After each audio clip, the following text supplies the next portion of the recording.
Om Yanti Manusyanti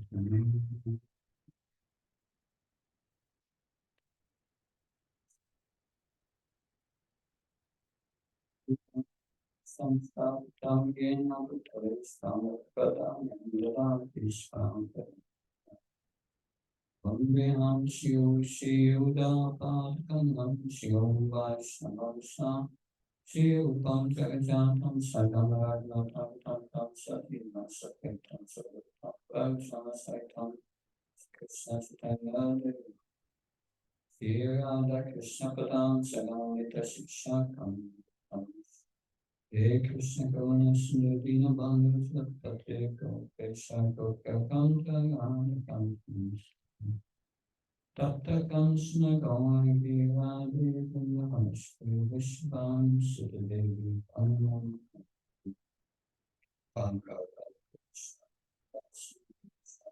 Tampapanyabhyo Vaishnavyo Namo Jaya Shri Krishna Chaitanya Prabhu Nityananda Shri Advaita Shivasam Hare Krishna, Krishna Krishna, Hare Hare, Ram Ram.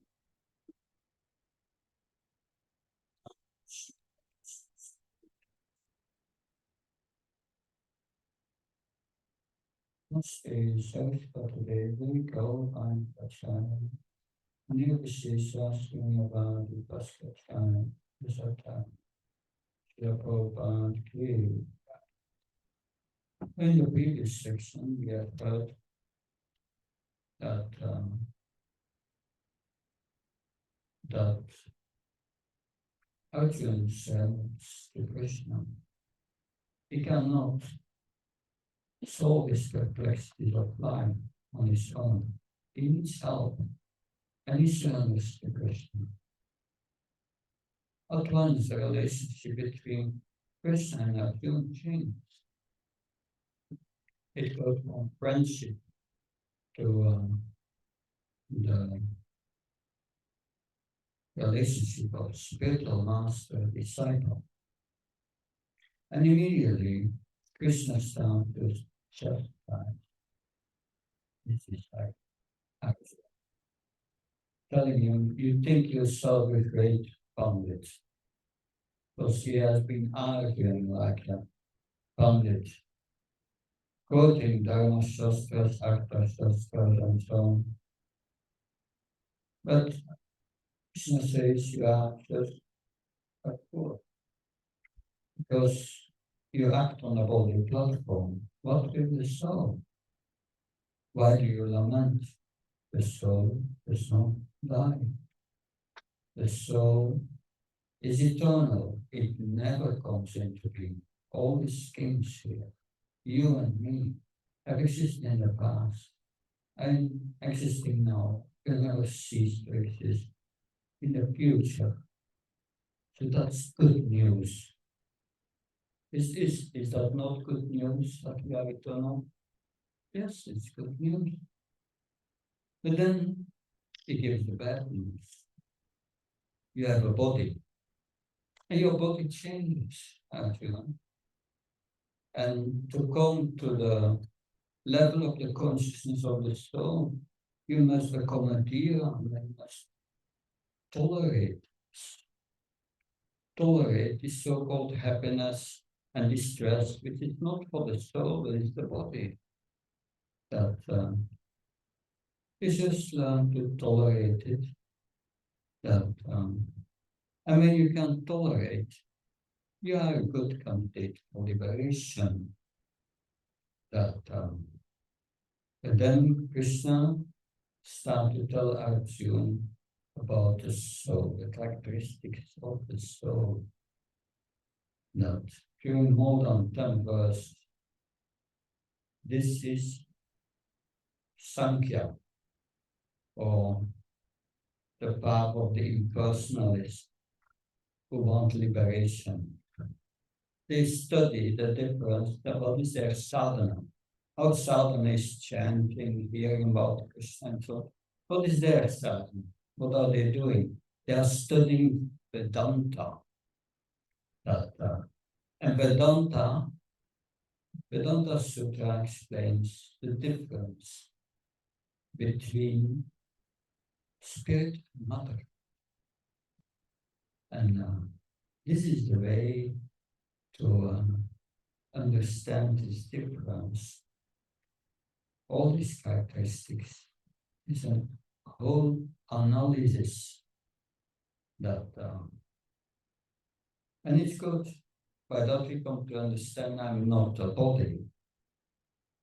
That's not sufficient to make progress on the spiritual path. It's just the beginning. This is the beginning of Bhagavad Gita.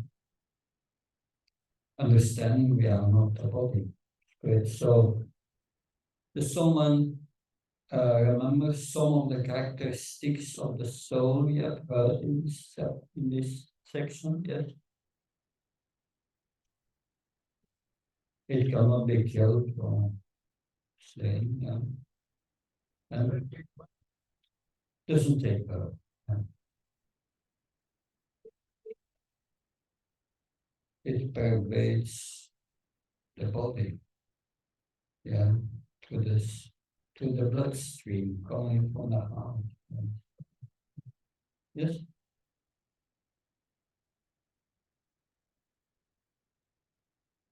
Yeah, it cannot be destroyed by any weapon of fire, not either.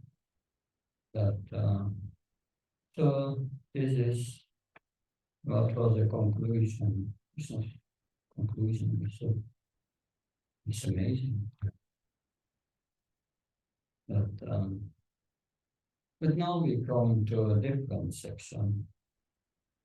So he has explained you are a spirit soul, not a body. You cannot kill anyone. You cannot not kill Bhishmadev. Bhishmadev has a very old body. It's not practical, an old body. And when the body is finished, he gets a new body. That's a reason to be happy. A new body is more comfortable. But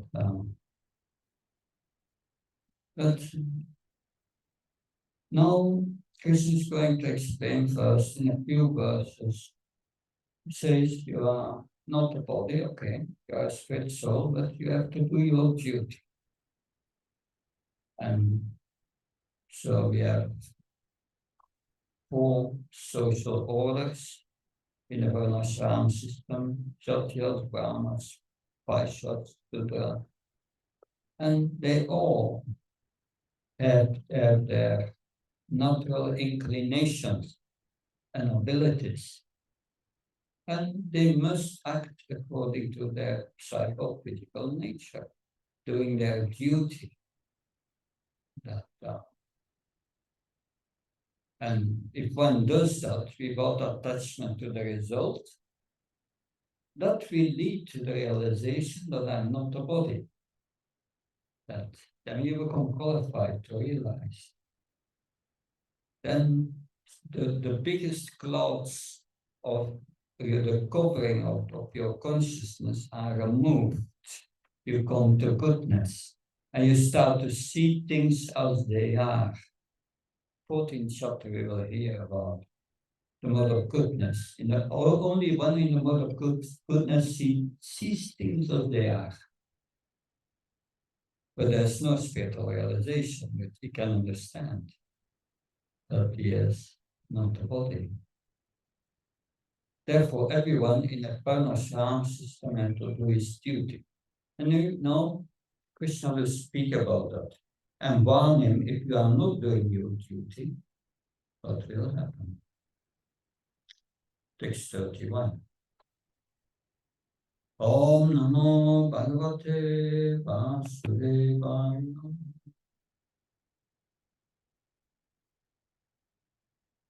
Om Namo Bhagavate Vasudevaya.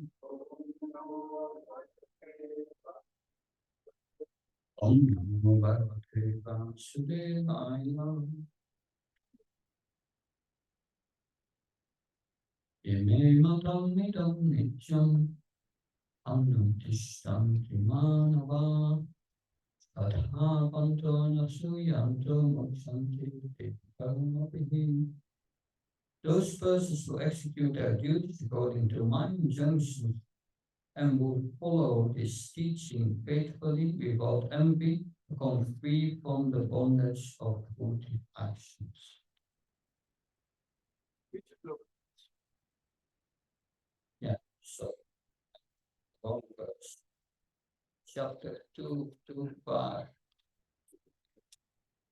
Yes, but it's on the same topic, interesting.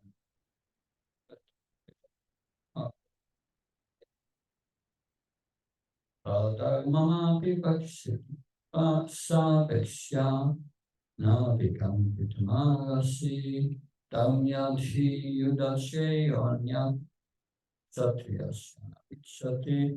Considering your specific duty as a kshatriya, you should know that there is no better engagement for you than fighting on religious principles. And so there is no need for hesitation. So in the Varnashram, according to one's psychophysical nature, one has to do one's duty. But what's the purpose of Varnashram? Can someone tell me? Yes. Duty to worship Lord Vishnu. Haritosha. The purpose is to please Lord Krishna. So that's not yet devotional service. But the final result should be for Vishnu. So not for oneself. So it's selfless for Vishnu. And such selfless action purifies one. Because when one is motivated, one does something to get a profit. What happens? Reactions come. That is subtle. And that is something we have to learn. That why are we doing things? And why are we doing it? For ourselves or for Krishna? If it's selfish, then you will get serious reactions. And you will be contaminated by the mode of passion, and lust will arise in you. That's not good. The motivation should be haritosha. I do it out of duty. And what does it mean? Krishna will explain principles of yoga a little further in the next verses. He will say yoga means being equal in failure or success. Failure of success is for Krishna. Like you have the cashier in the bank and he counts the notes. He receives money, pays money, but he knows I have nothing to do with it. It's not for me, it's for the bank. So we are working for Krishna, Haritosha. So therefore Krishna says, considering your specific duty as a kshatriya, you are a military man. You have to fight for the right cause. Sometimes military man has to fight. That's your duty. But you should fight on the basis of religious principles. Religious principles. And we have Krishna beside him, the highest religious authority, who tells him personally to fight. And there should be no hesitation for that. So important to understand is there are two kinds of dharma. material and spiritual. Material Swadharma means acting according to one's psycho-physical nature, what you are good in, according to your abilities you have in life. We are all good in something, and that we should do as our activity, what we are good in. That's our psychophysical nature. But then you have a different Swadharma, because that's material Swadharma. This psychophysical nature we should use for Haritoshan, pleasing Krishna. And we are bound by the limitations of our abilities that we have. That is a material Swadharma. Material spiritual Swadharma is different. Spiritual Swadharma means one engaged in devotional service for the pleasure of Krishna, and thus what Krishna wants. And then one can do anything for Krishna. But to perform the spiritual Swadharma, one must be purified. Must be purified, otherwise one cannot do that. Therefore, as long as one is not liberated, one is not purified, one has to perform one's material Swadharma according to this principle of Varnashram system, which is meant for Haritosha, pleasing Krishna.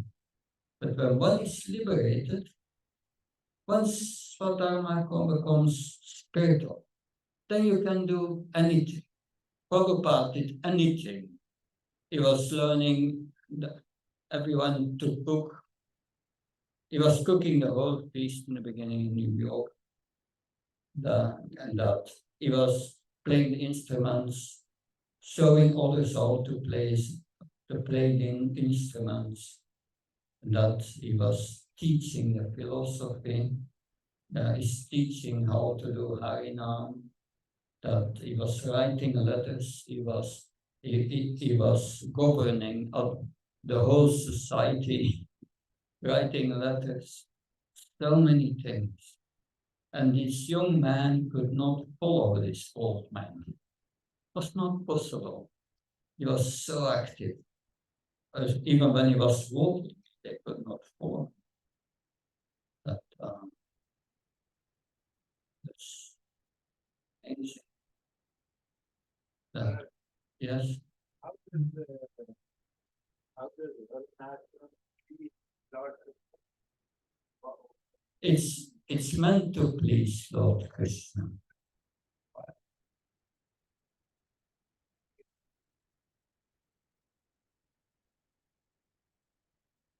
It's because it's in the scripture, in the Bible. There is a verse in the second chapter of the first canto that Krishna has organized Varnashram Dharma, and the purpose is Haritosha, to please him. That's why. That means a person who has Brahmin quality should not work as a Kshatriya or as a. Say again, because I'm just saying I'm deaf on this side, and this side is also not so good. It would be good if I do my best to be.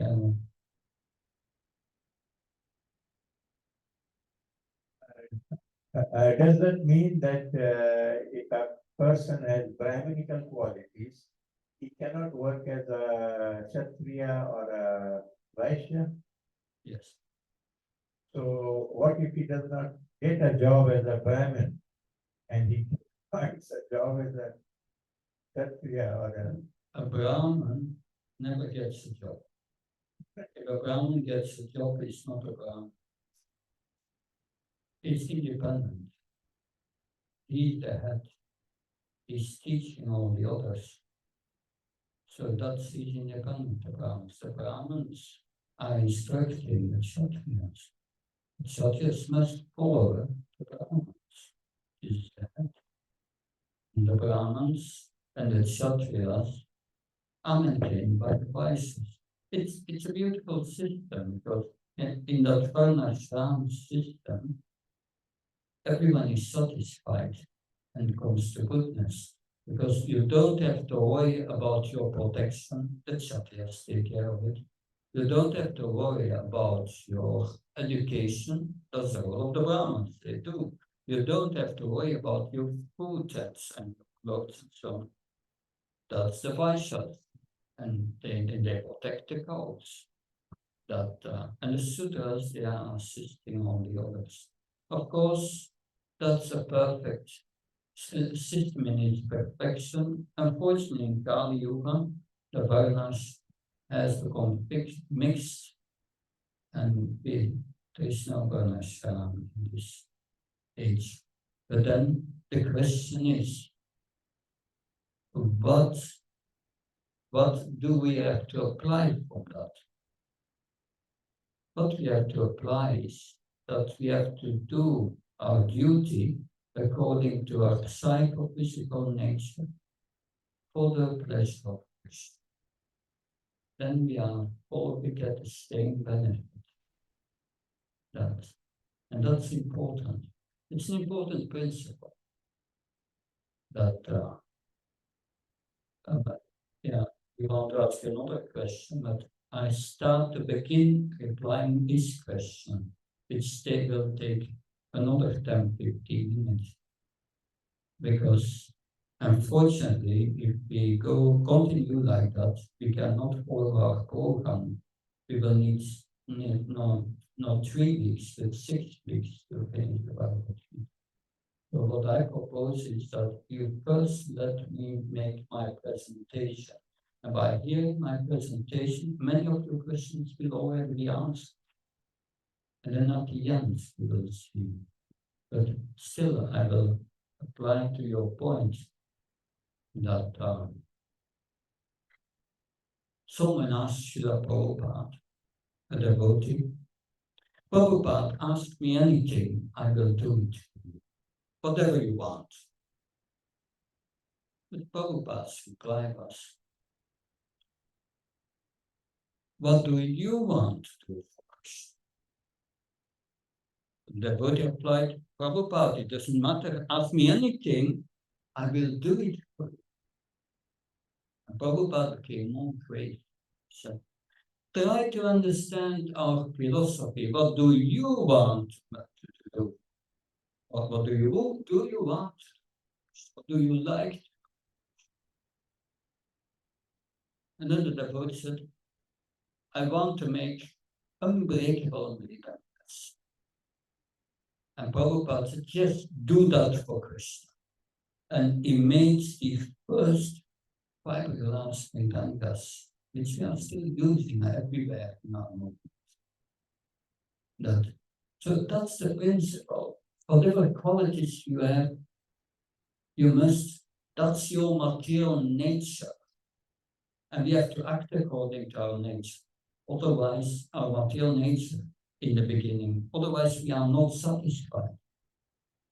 And by acting according to our nature in the service of Krishna, for Krishna, we become purified.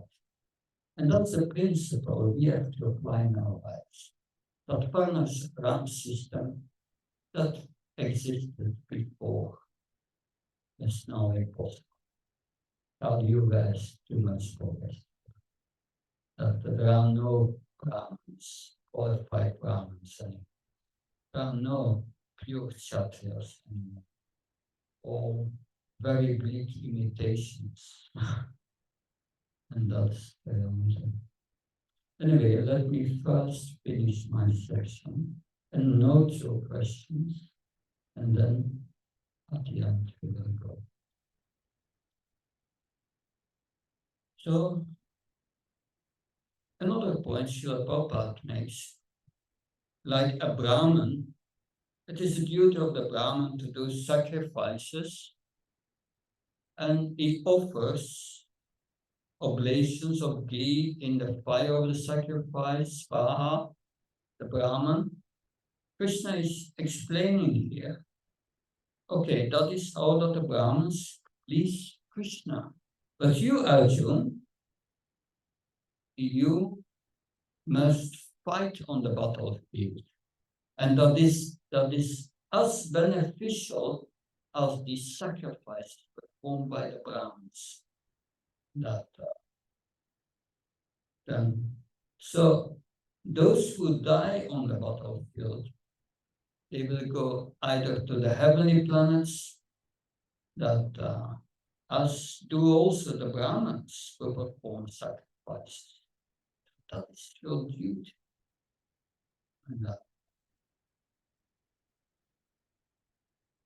So yes,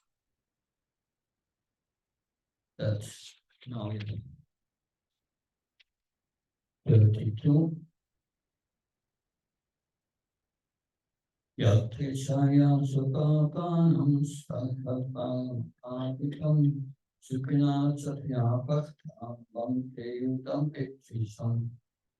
Oh, but happy are the Kshatriyas to whom such fighting opportunities come unsolved, opening them the doors of the heavenly planets. So Arjuna thought before I said, if I will fight in this battle, I will go to hell. That Krishna says is here, no. If you do your duty as a Kshatriya, that to please the Lord, you will go to the heavenly planets.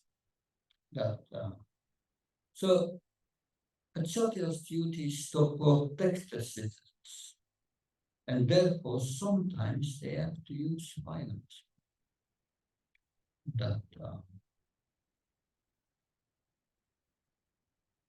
So yes, Prabhupada gave many lectures on this. And quotes here.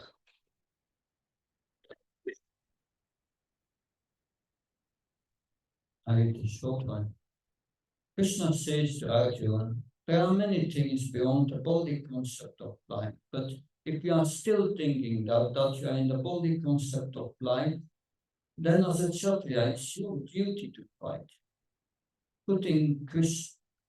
Krishna is putting Arjuna in a dilemma. This way or that way, you have to fight. If you think you are not in the body concept of life, then it's my order. You must fight. If you think that you are in the body concept of life, then you are a Kshatriya. You must also fight. Either way, you have to fight. That is Krishna's conclusion. According to his material Svadharma, he had to fight. According to his spiritual Svadharma, it was the order of Krishna. He had also to fight. So whatever way, that's what Srila Prabhupada is saying here. And then about this going to hell. Krishna says you are a Kshatriya. Your duty is to fight. Dharma, Yadi, Yudat. I've arranged this fight on the battlefield of Kurukshetra. It is sanctioned by me. It is Dharma, Yuda. It is religious fighting. It is not political diplomats declaring war to keep the people in ignorance. When they cannot manage things properly, they engage people in war to divert their attention. But war is not meant for that purpose. War is permitted when people are not being properly trained by the king of the state and another king may attack him. In an ideal state, the king must be very responsible. There are many instances. Yudhishthira Maharaj was a pious king. In Bengali, there's a proverb. If the king is not pious, then the whole kingdom is spoiled. Similarly, if the housewife is not good, the whole family is spoiled. Everyone has experience of this. So kings must be very pious religious, and therefore they are called Sastri. Thank you.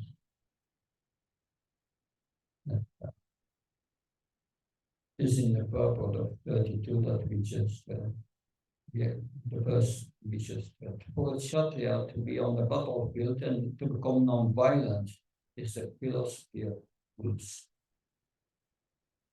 So that is just from the perspective of Varnashram and doing his duty.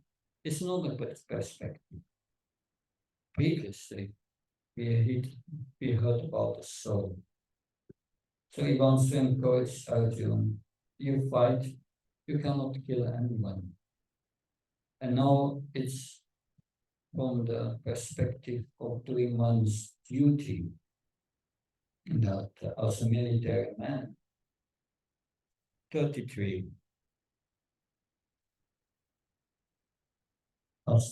Asatami mandanyam sangamana kashati tatasvaraman kirtinsha itpapavamavapshati.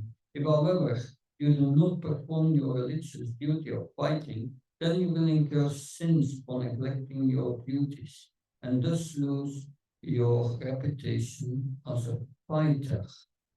People will always speak of your infamy, and for a respectable person, dishonor is worse than that the generals who have highly esteemed your fame will think that you have left the battlefield out of fear only, and thus they will consider you insignificant. Your enemies will describe you in many unkind words and scorn your ability. What could be more painful for you? That O son of Kunti, either you will be killed on the battlefield and obtain the heavenly planets, or you will conquer and enjoy the earthly kingdom. Therefore get up with determination. Thou fight for the sake of fighting, without considering happiness, distress, loss, or gain, victory or defeat, and by doing so, you never will incur sin. So, this is the end of this section where it speaks about the duty of the Kshatriya. I read all the verses in one time to give you an idea what Krishna is telling him. But now we will go back to 33. If, however, you do not perform your religious duty of fighting, then you will certainly incur sin for neglecting your duties, and thus lose your reputation as a fighter. So Arjuna was known as a famous fighter, even among the demigods, that if he will not fight, he will incur sin, Krishna says, because it is another side of attachment, that not doing your duty, if one becomes attached to that for certain reasons, it's the same as doing things out of material attachment. It's just negative. Krishna will say that also in 247, a little further. Ramani Bhakti na Krishna Kachna. Makarma Pala Hetu Go Nati Sangha Karma. Never be attached of not doing your duty. That still there will be sin because there is material motivation, bodily motivation, interest, personal interest.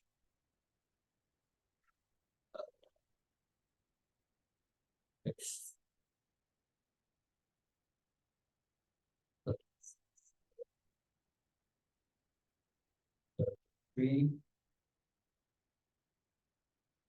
Of course, that argument is defeating Arjuna's reason for not fighting. He says, I will incur sin. But if he does not fight, he will incur sin. Because he's neglecting his duty. That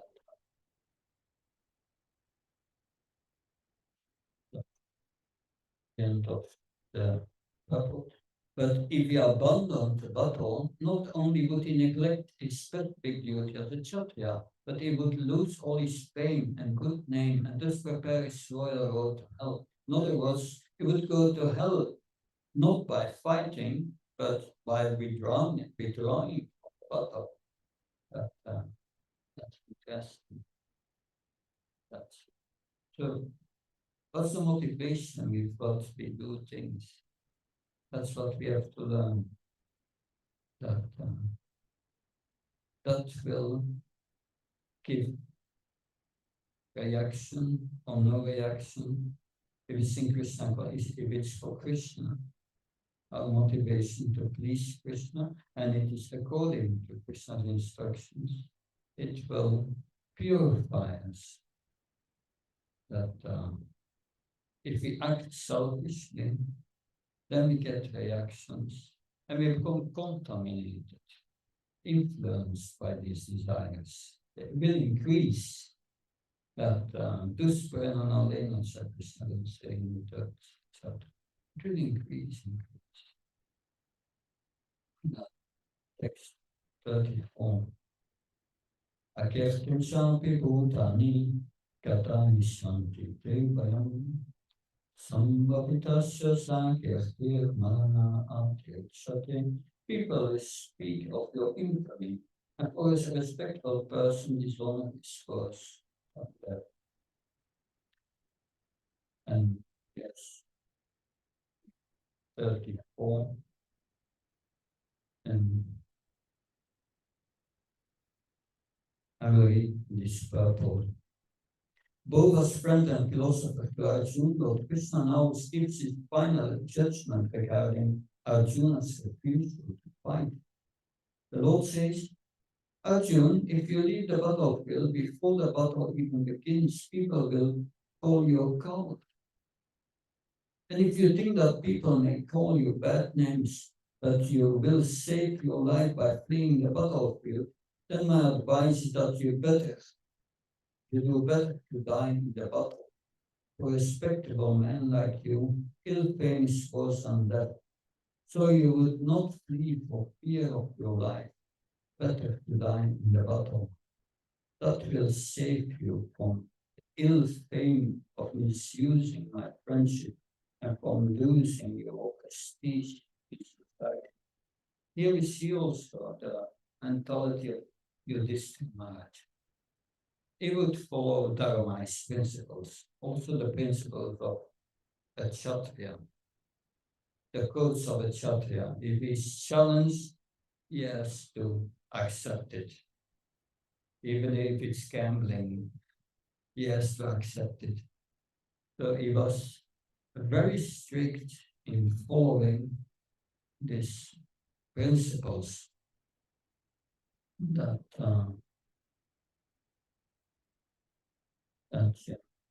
it's better, Krishna says about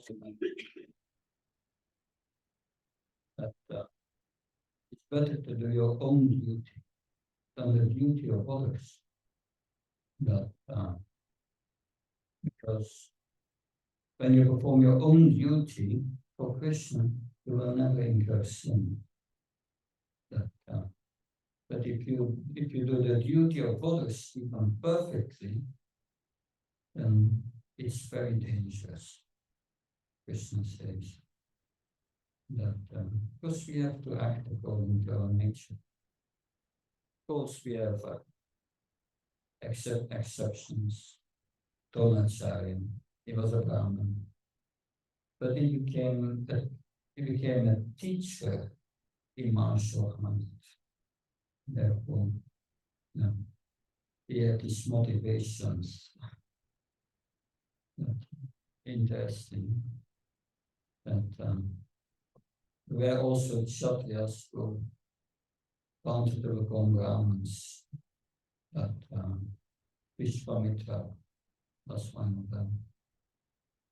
It was very, very difficult. better to act according to your nature. That we cannot act according to against our material nature. We will never feel satisfied. But we have to purify that nature, spiritualize it. And when it's purified, you can do anything. But that takes a while. Because those who know something about astrology, astrology is just the calculation of your karma. That's all what it is. And an astrologer can see your nature. That like I've Jupiter, Saturn, and Sagittarius. Yeah.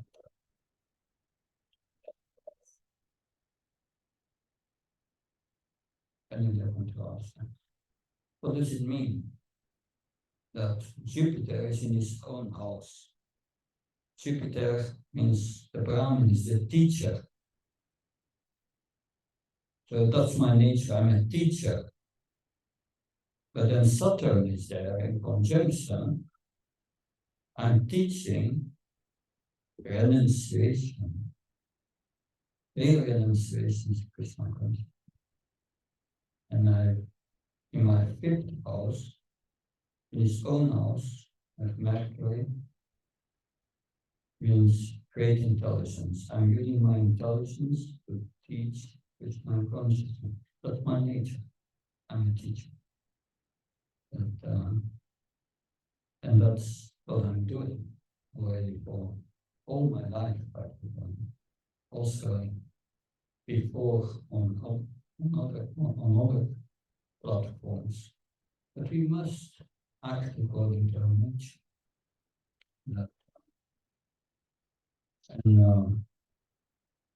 That will purify us.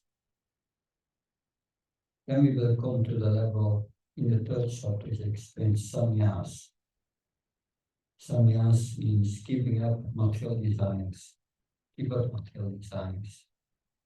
But as long as one cannot give up these material desires in the beginning of the third chapter, one must act according to one's nature. But by acting according to one's nature in the service of Krishna, without asking anything for oneself, out of duty, success and failure is for Krishna, you become purified. But we have to work to become purified in the third chapter. Don't try to renounce if your heart is not pure. Don't try to take sannyas if your heart is not practically pure. It will not help. That's very dangerous. So we will hear that in the third chapter. So because the second chapter gives us like a summary, but then it's further developed in the third chapter, fourth chapter, fifth chapter. This is a little summary before going into the details. Okay.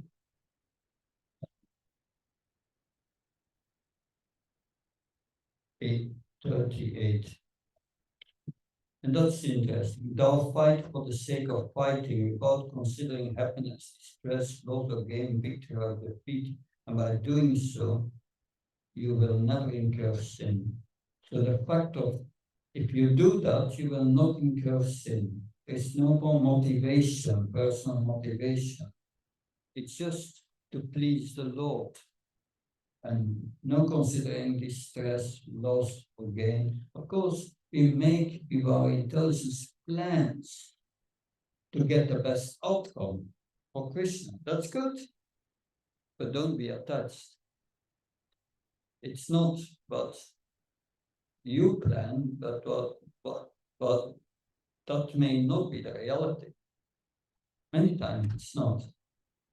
That therefore, a devotee, I learned that from Bhujan. A devotee always says, if Krishna willing. So we plan, but then we say, Krishna willing. That we see what will happen.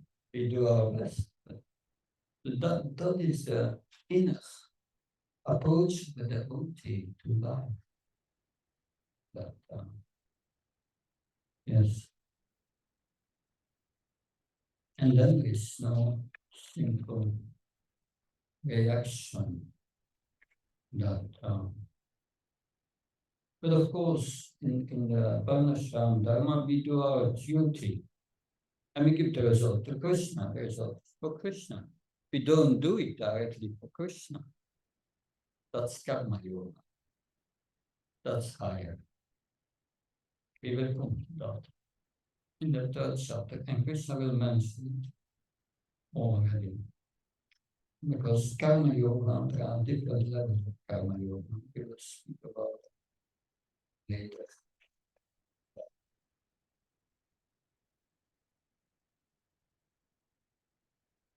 Yeah.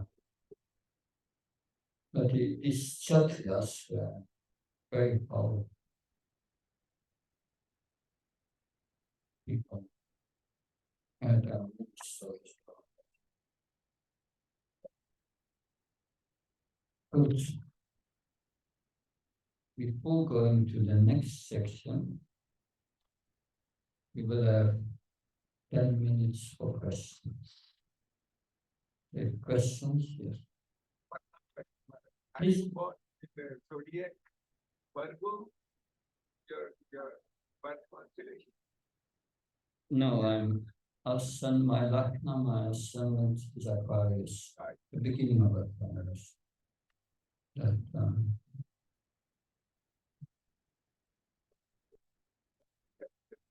yes, Very verbal as teacher, so your grammatical quality. yeah, of course, I have Ketu in the first house.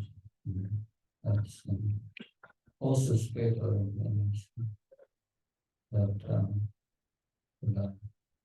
other morning.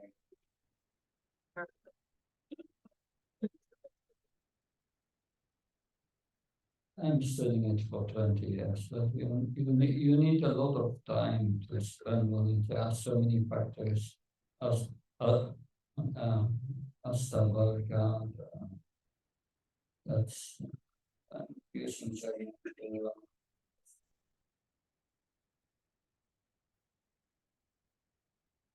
Anyway, Prabhupada said about astrology.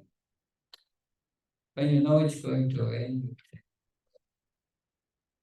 so that's the only thing we can do. We see our karma and yeah, maybe that and that, but these are my abilities that may happen. And you take precaution as much as possible. Still, for sure. Yes, sir.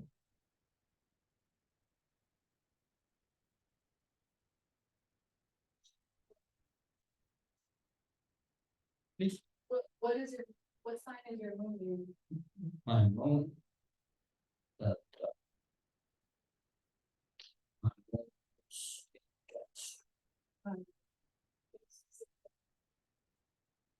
Sign of that is to Brahman Shakti and Vaishnavi. Yeah.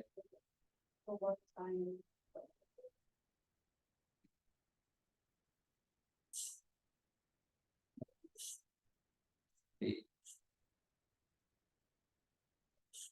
Venus.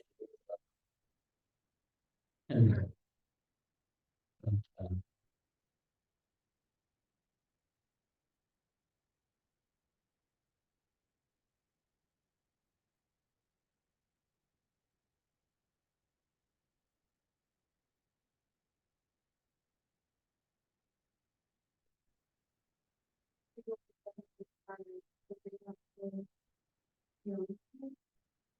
it depends on their designs. The result is for Krishna. It's okay. But then still, if they only do their duty, but they are not doing it for Krishna, although they give the result to Krishna. That yeah, then what's the situation of their heart? What is their desires?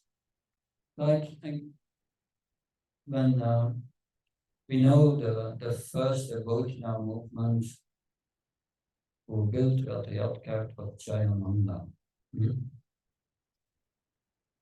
And we know he had leukemia and he passed away when Srila Prabhupada was still there. And he passed away in an apartment, and on the other side was a temple. And he passed away during Mangalarti. But Prabhupada got the news of his passing away. And he said, oh, he is to the heavenly planets. But then the devotees told him, but just before passing away, we gave him the garland of Jagannath, the deities. Then Prabhupada said, no, he's too vibrant. So we have to be careful that what our desires are. If we are not completely purified in heart, means there is still material desires. That because the anarthas are material desires. And these material desires are there. If we are attached to them at the time of death, then you will go to the place of these desires. And if the desire of enjoyment is still strong, although you do it for Krishna, then you go to the heavenly planets first. And you have a long time of enjoyment, and then you come back. And again in the family of devotees, so that you can make progress. That's explained in the 6th chapter. We'll explain that in detail. So it depends on the situation of the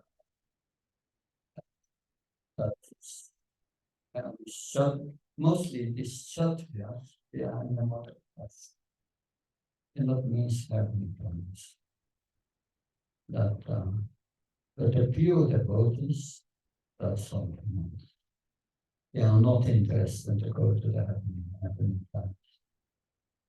Because at the end of the Mahabharata, we know the Pandavas are walking to the north, and one by one falls down. But Yudhishthira, he goes up to the top of the Himalayas. But there is a dog who is going with him. And then at the top, Indra is waiting for him. And he said, I'm here to bring you to the heavenly planets. And Yudhishthira Maharaj said, but I'm sorry, this dog is taking shelter of me. I have to protect him, I'm a Kshatriya. So if this dog cannot go with me, I'm not going. But then Indra shows that this dog is one of the demigods. Anyway, he comes to the heavenly planets and he tries to find the Pandavas. And they are not there. And someone tells him, oh, they are to hell. So he's going to hell. And the Pandavas have been there for a moment. And because each of them had done something. Anyway, but it was for a moment, they are back in the heavenly planets. And then they see at the heavenly planets, Duryodhana and Karna. They are there drinking Somaras and enjoying. And Yudhishthira and the Pandavas said, we don't want to be here. We are not interested in enjoyment. We want to serve Krishna. And Krishna appears that yes, let's go to the next universe. And they go to the next universe for their service, eternal service. True devotee is not interested in that. But in the beginning, our heart is impure. And then, yes. And most of the Kshatriyas were in a lot of passion. They wanted to go to the heavenly planets. So they went, most of them.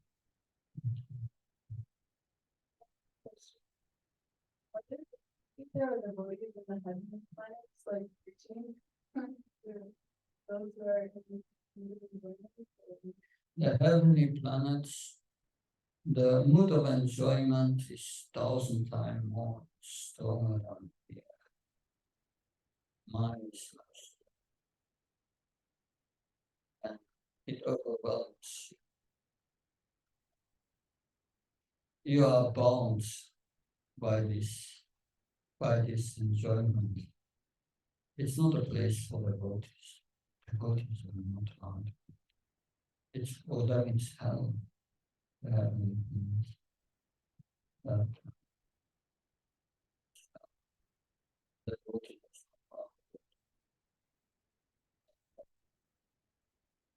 are usually they don't go. Yeah, purified. How do we distinguish between a regular varnashram and daily varnashram? And when Krishna is talking to Arjun, is he talking about the regular varnashram or daily varnashram? And this is again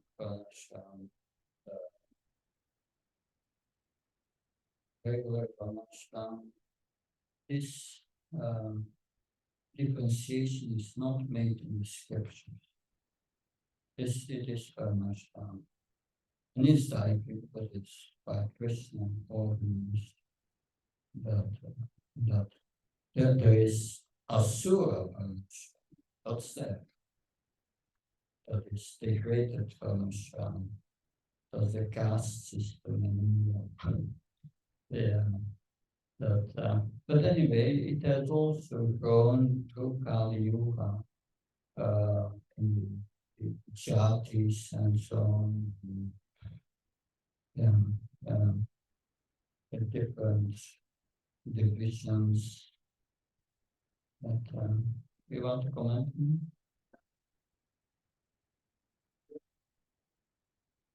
Just wanted to mention that hypophysical nature which we all are born in.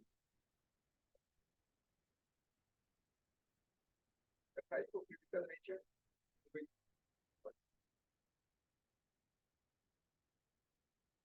the hypophysical nature we are born with. This is because of the previous birth, the influence of the mood on nature.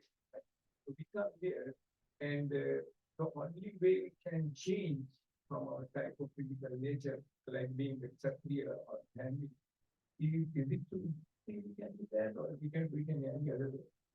That this is explained in the 11th canto of the Buddha Gita by Lord Krishna. I think he gives 21 ways how to change your nature.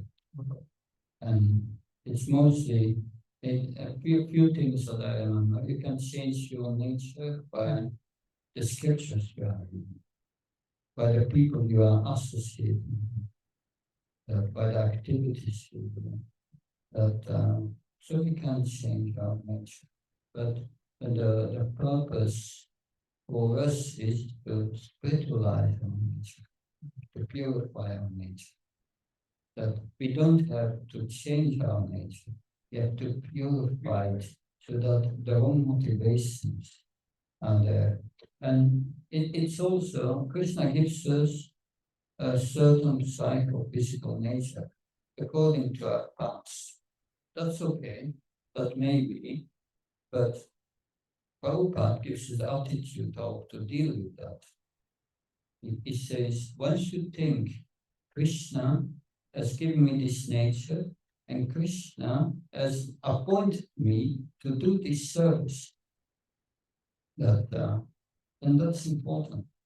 And I did that also. I was a chartered accountant, and I did it until the point that I really took some years. I continued doing it still. I was 48 when that in 2008. And still now I give sometimes advice. Because it's my nature. That it's I try to protect others by legal actions. Anyway, but That's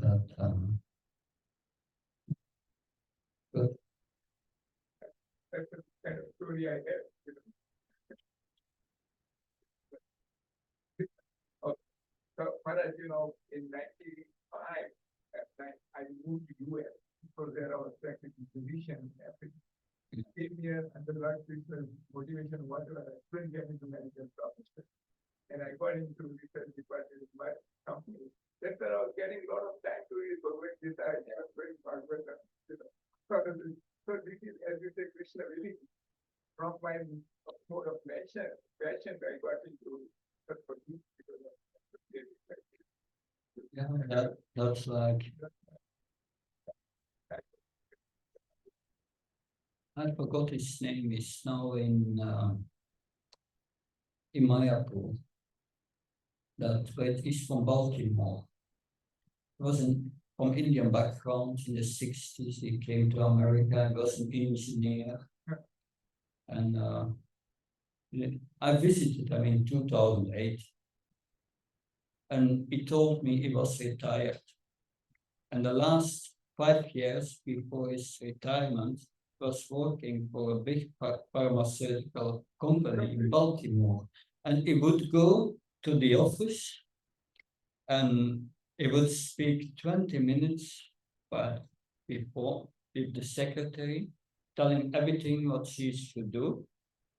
And then he went in his office, was reading Srimad Bhagavatam till noontime. Noontime, his wife had beautiful deities, Radha Krishna deities. And so he was going home, taking prasad. He would come back and he would again 20 minutes speak with the secretary, and then he would read Srimad Bhagavatam till the evening and went home. And he said, I did that the last 5 years and I was nicely paid for it. So this is organizing your life. But the job was done. All everything about overseeing things. in my case, I have a Bhagavatam more than 20, 25 times, the whole Bhagavatam. Yeah. What hearing while working. Thank you very much for your time. Okay. Now, still one question?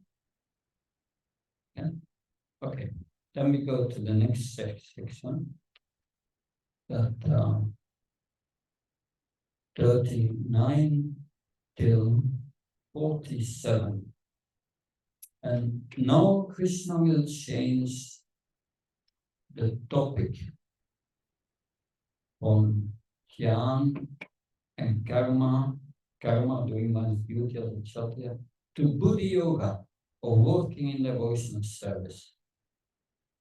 That working in devotional service with fixed intelligence and detachments from the results of your work.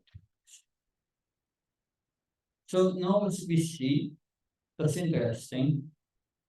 Krishna first gives knowledge of the soul, jnana.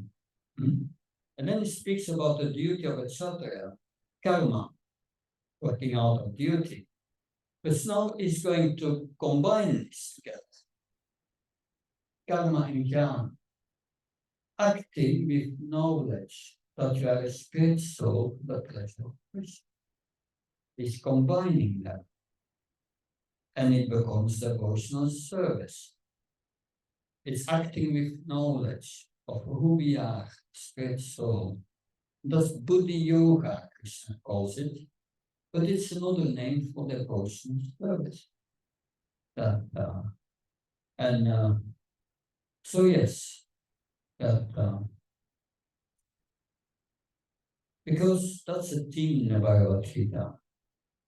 And we should renounce work at one side, and we should use our intelligence to discriminate between matter and spirit. And therefore, because we are a spirit soul, have nothing to do with this matter or exploiting this world or trying to enjoy matter. Therefore, we should act with the intelligence, with the knowledge and spirit soul. Everything belongs to Krishna. No I in mind. And one works for the pleasure of Krishna without knowledge that one is spirit soul. Anyway, that's the beginning of the explanation. That the Christian, because it will confuse Krishna, Arjuna a bit. Because Krishna speaks about renunciation, giving up work, and using one's intelligence. Arjuna thinks like the impersonalists, yeah, they give up all activities and they study Vedanta, they renounce. And at the other side, Krishna says you have to work as a Kshatriya, you have to fight, you have to renounce and fight. What do you want me to do, Krishna? Renounce or fight? But Krishna will explain to Arjuna, you have misunderstood, Arjuna. You have to combine both. You have to renounce, you have to act in a renounced spirit. Not be attached to the fruits of your action. They are for me. Krishna will say that in the third chapter. Not yet in the second chapter. In the third chapter, he will say, that's for me. You have to act. And then when you act for me, then you don't get reactions. It's like being inactive on a material platform that you don't get reactions. You act on the spiritual platform. You have to combine this knowledge. That act in a renounced way. Renunciation in Krishna consciousness. That's an important point to understand. What's the basis of our renunciation in Krishna consciousness? Understanding that everything belongs to Krishna, not to us, and it's for Krishna's enjoyment. Bhaktam Chakatasam Sarvalakamash Swadam Swabhutam Shatmanam Santimich. Then you become this. So that is a devotee. A devotee sees a flower. A materialist sees a flower and he wants to sniff and enjoy it. The devotee sees a flower and says, oh, Krishna is the greatest artist. Such a beautiful flower. I want to have this flower to offer it to my deity, to offer it to Krishna. That's different. Everything belongs to Krishna and is for his service. That's real renunciation, but that's based on knowledge that everything belongs to Krishna and that we are servants. Therefore, Buddhi Yoga, the knowledge of being a spirit soul. Because we are the spirit soul, we are not a body. Okay, good, nice. But that's not sufficient. You have to know who we are. We are a spirit soul, but what is this spirit soul? It's a part and parcel of Krishna, it's a servant of Krishna. Tot je tijdens het koken wacht op kan we dansen. We are the servant of the servant of the servant of the lover of the gopis. Who is the lover of the gopis? Krishna. That's That's spiritual knowledge, different from this body. That's good yoga or Bhakti yoga. And we hear now about that in text 39. Esate vita sanke buddhya yoga vinamshinam buddhya yukto jaya bhakta karma bandham kamasyasi. That's why I've explained this, I've described this knowledge to you to analytical study. Because the analytical study is from verse 14 till verse 30 practically. All the characteristics of the soul analyzed. Now listen if I explain in terms of working without fruitive results. So before he had spoken out of the duties of a kshatriya, that is working, but Krishna said before we should work and not be attached to success or failure. So without working for the fruitive results. And when you act in such knowledge, that knowledge, you can, because the knowledge that the result is for Krishna, not for me, you can free yourself from the bondage of God. Then you don't have reactions. And you become purified from your previous reactions. But it's purifying, not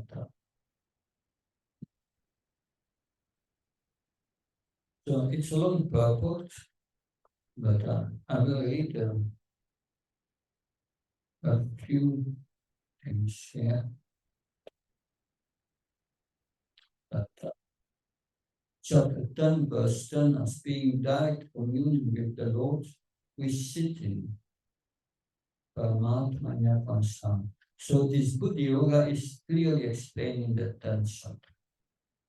And that's that verse that I explained yesterday. Tesham Satatayuttanam Vajnam Pitikokakam Tadami Buddhi Yoga. Buddhi Yoga.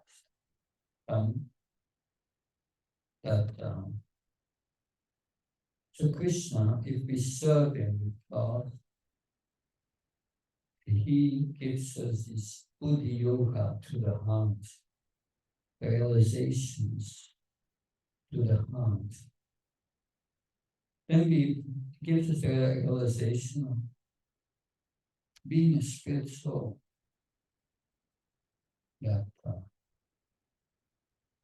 That's the gradual process of purification. Krishna takes away our material desires. But also by hearing we hear Bhagavad Gita here.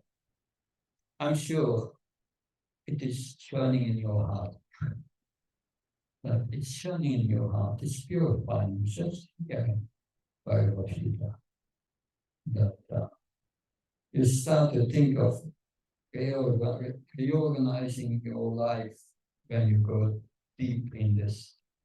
Therefore, this knowledge of Bhagavad Gita, as explained by Prabhupada and the devotees, when you absorb deeply in it, your material life is finished. It's finished. You can never do the same thing again as before. You can never enjoy these qualities of the materialist. It's not possible. I got a story in the 70s. Was a devotee, was 2 years with the devotees doing book distribution, hearing the Bhagavatam and so on. And then after 2 years, he so-called blocked, went to his previous activities. And 2 years later, the devotees visited him and asked him how he was. He said, I'm really doing my best to get Krishna. Always he comes again to my thoughts. I cannot forget him. Can you imagine, we try to remember Krishna. He cannot forget Krishna. That it's just, once you have this knowledge It changes your heart, your life. So by performing devotion service, the Krishna one receives pure knowledge by their direct communion with the Lord. Krishna from within the heart gives you knowledge. And that is real knowledge. The knowledge we get by reading Bhagavad and so on, it's theoretical, and we understand it with our intelligence, but then it has to be internalized. It has to be processed and realized. Realized means we hear this theoretical knowledge, but then we have to know how to practice it. If we know the practical value, we practice it. And this practice must bear a result. If the result is not there, the practice is not correct. You have to go back to inquire to the spiritual master what I'm doing wrong. So it's a process. But Krishna helps in this process from within the heart.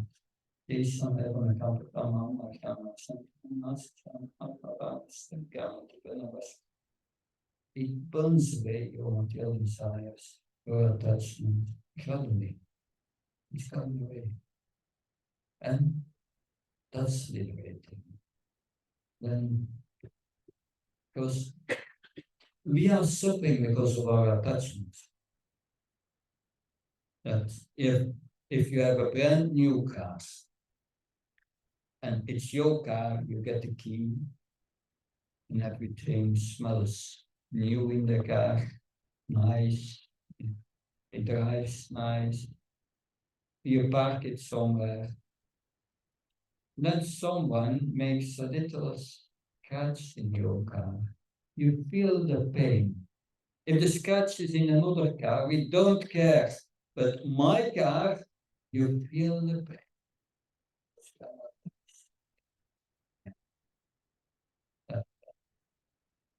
So that is the point. That is attachments, very dangerous. Attachments also in relationships. That I know one devotee said, yet I had a miscarriage. Then I went into depression afterwards. And the nurse came and said, the reason why you are suffering is not because of the child you lost, you never knew. It's because you have projected this child in your future and you had expectations. That's why you are suffering. And that's true. That's true. We have so many expectations. We have children, and we think these children are going to be like this and that. Forget it. It's never going to happen. It's only because of your suffering. So we learn these things. And we learn to be careful not to make these expectations. Let's observe what Krishna wants, what Krishna brings us. Whatever Krishna brings us, fine, good or bad, I accept it. And then we become peaceful. So that's you learn. So, but now Krishna will speak about acting in Krishna consciousness. Naivikamana Sastri Pratyavayam Navichyate Svapam Apyasya Dharmasya Prayate Matu Vaya. In this endeavor, there is no loss of diminution, and a little advancement on this path can protect one from the most dangerous type of fear. So you have two things here. Krishna said there is no diminution in devotion. So if you make in this slide only 2% advancement in Krishna consciousness. Next slide, you start with 2%. And we will discuss in the 6th chapter how that happens. It's very practically explained. But on the material platform, that you try to do so many things, achieve so many things in life, and at the time of death, it becomes zero. Next life, you have to start again. You go again to the school. You have to learn to speak. You have to learn to walk. Everything again. But in Krishna consciousness, it's not like that. No diminution. Once you have 2%, you have 2% forever. And that's good. But then the second point Krishna makes is it protects one from the most dangerous type of fear.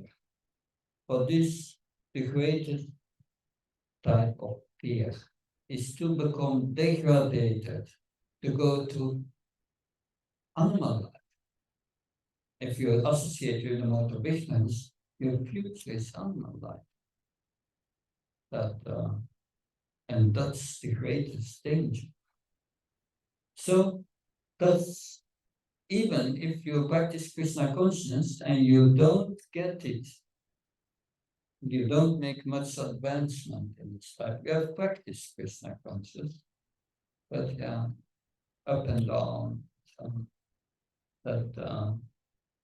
Then the consolation prize is you get again guaranteed at least human form life.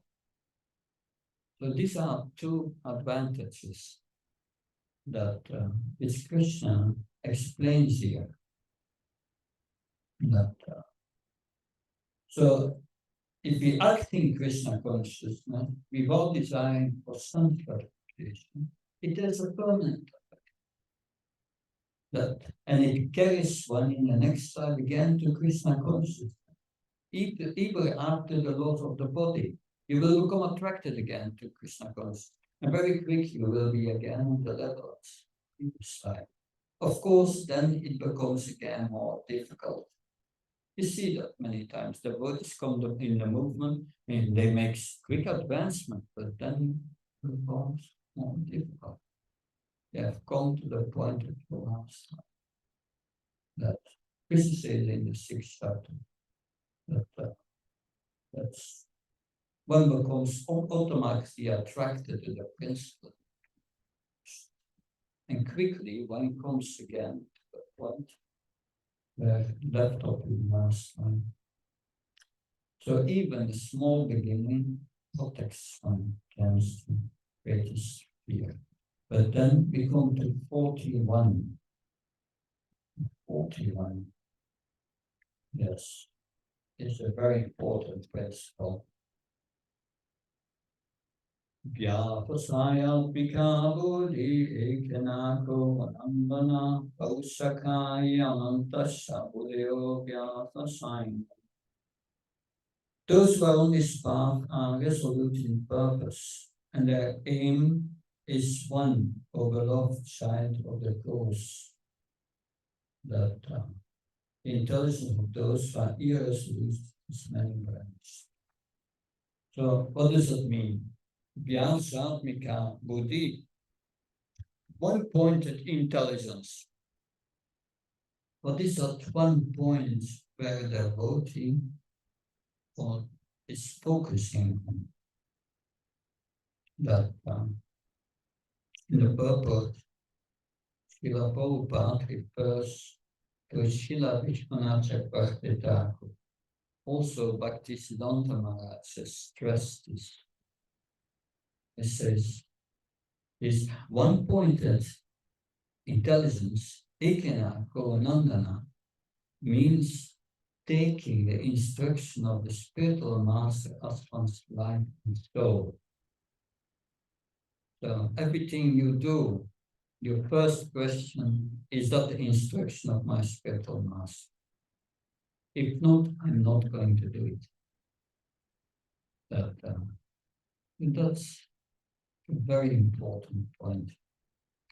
But that one-pointed intelligence means focusing on the order of the spiritual master, which is focusing on the order of Krishna, which is focusing on Krishna. how do we focus on Krishna? That I want to go with you to the teachings of King Rishabhadev was teaching his 100 sons is one pointed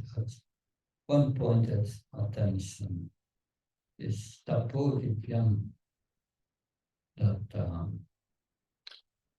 how do we do that? Here glorify, remember, and worship the Supreme Personality of God. Hearing about Krishna, Shravanam, Kirtanam, Vishnu, Smaranam, that so that is very important. Of course, you have 9 forms of devotional service. Pada, Sevna, Vachana, Bandham, Dasan, Sakyama, Manivedana. But hearing, glorifying, remembering, and worship is the personality of God. Always, we do everything we do. Yat karus, yat asnas, yat yos, vadas, yat tapasas, yat matak. Whatever you do, whatever sacrifice you do, whatever you give away, do it as a mat arpanam, an offering to the Supreme Lord. Always connecting everything with Krishna. So that was the question of Maharaj Parikshit. What is the duty of a man about that? And in the beginning of the first chapter of the second canto, Tasma Bharata Sarvatma Bhagavanishparo Arishvata Pyacha Kirtapyasya Smarta Pyachi Shatabhayam. The Sukadeva Goswami says to Maharaj Parikshit, if you want to meet your death in 7 days from now in a fearless state of mind, you should hear, remember, and glorify the Supreme Person of God. And that's very important, that we will not remember Krishna if we don't hear about him. We need to hear about him. And that's the duty of a man about to die. Hear about Krishna, so that one can remember Krishna. That we are all men about to die. That we are non-different from Maharaj Parikshit. For this, we have to break down the walls of false ego in our hearts that prevent us to take shelter of the Supreme Personality of God, the protector of the devotees. And we experience this. We are chanting Hare Krishna and the mind wants to do something else, more important things to do. To remind us, and that problem and this problem, you have felt hurt there and that, and the mind wants to do something else. But it's because of this false ego. These feelings of being hurt is first the cause. We are identified with the body, that's all. But by doing this, hearing, remembering, chanting constantly, healthy, this contamination of the heart will go. And we will be able to hear and remember the Supreme Personality of God. To take to the power of Bhakti by taking shelter of the actual object of glorification. Practically, there is only Krishna in this world. Only Krishna. That is the effect of hearing about Krishna from the Bhagavad. You will come to the point of realizing there is only Krishna. Krishna is in our heart. Krishna is doing everything. We are also doing, but he is the doer. We will learn that in the 18th chapter, verse 14, 5 factors of action. We are only one of the 5. we will discuss that. Okay, that was verse 41. That. So it means when we perform devotional service, we should have strong faith in Krishna. That strong faith that by practicing Krishna consciousness, we will be elevated to the perfect state of life. That devotional service must be performed under the guidance of a spiritual master. This is Krishna's arrangement. We cannot serve Krishna directly because we are impure. But we can serve Krishna under the direction of a spiritual master. That and the spiritual master is representative of Krishna. We will hear later that the spiritual master repeats Krishna's words. He doesn't change them. Krishna says, surrender unto me. The spiritual master says, surrender unto Krishna. They are saying the same thing. Of course, the spiritual master may add his own realization, speak to his own realization. He has become liberated. He knows how to do it. He has gone through all the challenges. So he can explain you how to overcome the challenges. So, therefore, that Krishna has made his arrangement that his pure devotee can give bhakti on his behalf. That Krishna has delegated that power. That is his system. That Srila Vishwanatha Bhakti Thakur explains that in Madhura Kanandini song. That, but yes, that by the satisfaction of the self-realized spiritual master, Srila Prabhupada says, Krishna becomes satisfied. Therefore, we should accept the instruction of the bona fide spiritual master as our mission in life. Whatever we do, does Krishna wants me to do that? Does the spiritual master wants me to do that? Therefore, you have to know what Krishna says in Bhagavad Gita, what Prabhupada says in Bhagavad Gita. Because our spiritual master is only a representative of Prabhupada. That, therefore, we must know the scriptures and understand them in depth. And that will be our protection. Then if we are always following the instructions of the spiritual master, we are protected by these instructions. That text 42, 43.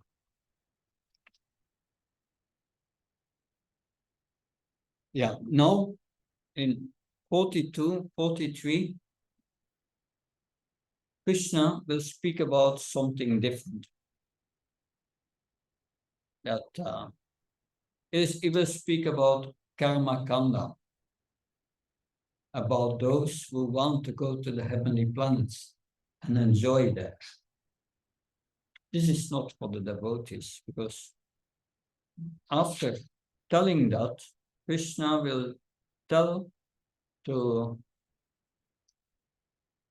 will explain that this is very troublesome for those in the spiritual path.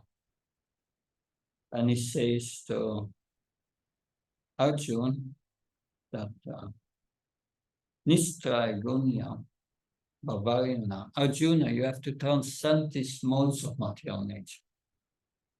That become transcendental to this. Don't engage in these activities. That so this is karma kanda. Most 80% of the Vedic scriptures is about karma kanda. Why is that? That This karma kanda is like a manual. You come to this material world and we want to enjoy separately from Krishna. That's why we are here. And Krishna gives us the manual how to do it in a pious way and enjoy more and more. That's what you want. It's like you have a tape recorder and you get a manual. Oh, this button is this. This how to do it. But we want to get out of this material world. Because this karma kanda is in the three modes, is on the material platform. But devotees want to transcend this platform. So this is not for us. And it's not for Arjuna. Krishna will advise Arjuna, you have to transcend these modes. This flowery language of the Vedas and this enjoyment in the heavenly plan, forget it. It's not for you. You are a devotee. It's very important. But Krishna put us between. This is nothing to do with yoga. This is just the illusory energy that goes. Sometimes I ask students, please explain all the yoga systems explained in Bhagavad Gita and how they relate to each other. And we will go into that in depth during the next days. I will make sure you get that point, that how this relates. But then you ask this question on an exam and they start with karma kanda. Karma kanda is no yoga system. It's to remain in this material world and enjoy more and more and more, thinking we are the body.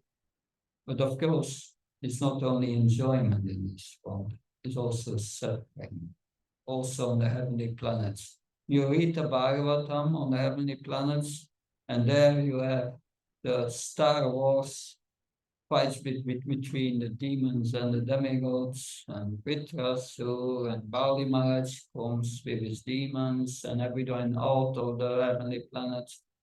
It is not a place to be. It is just a big illusion. But Krishna speaks about it, a few verses.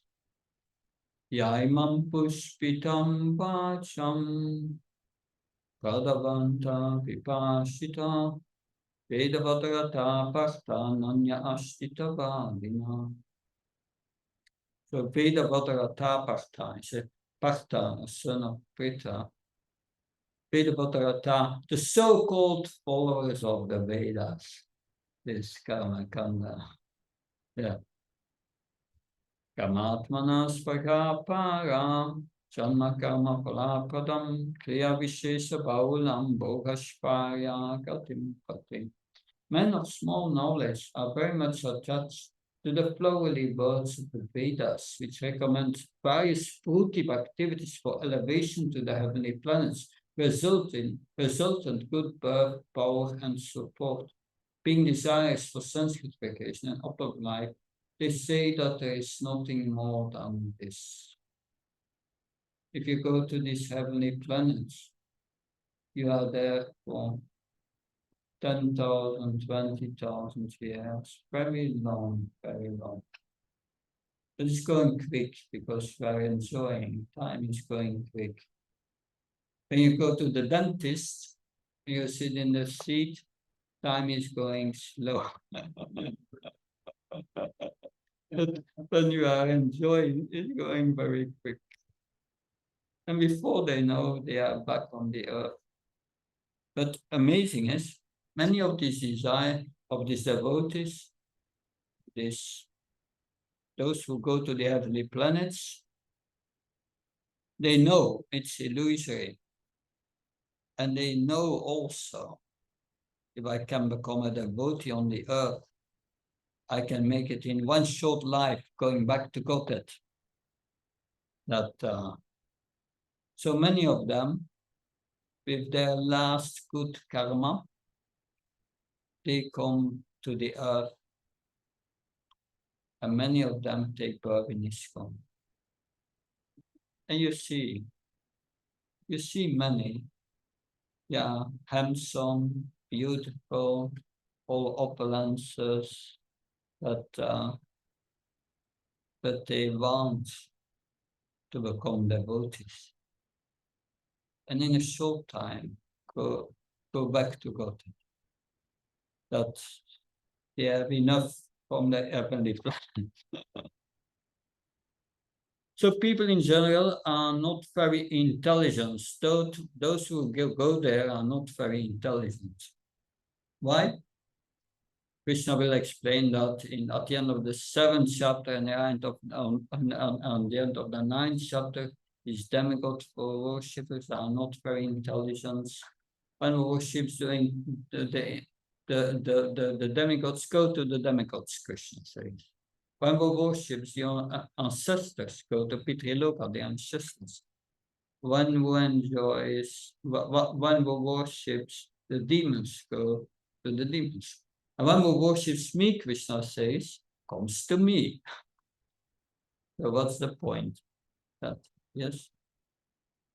I'm not sure, somewhere I'm not sure if David was said that is one who is the devotee of my devotee is actually my devotee, but one who thinks the devotee of me is not actually my devotee. Yeah, that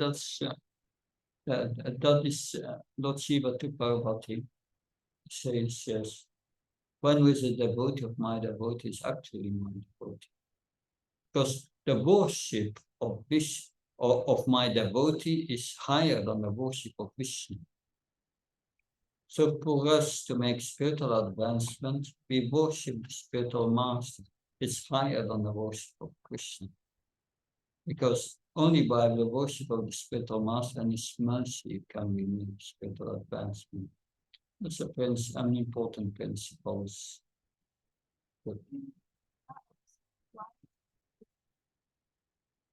Demigod, like if someone worships Shiva as the greatest devotee of the Lord, is that or is it not That so why do you accept the spiritual master? That not for show bottom, is to surrender.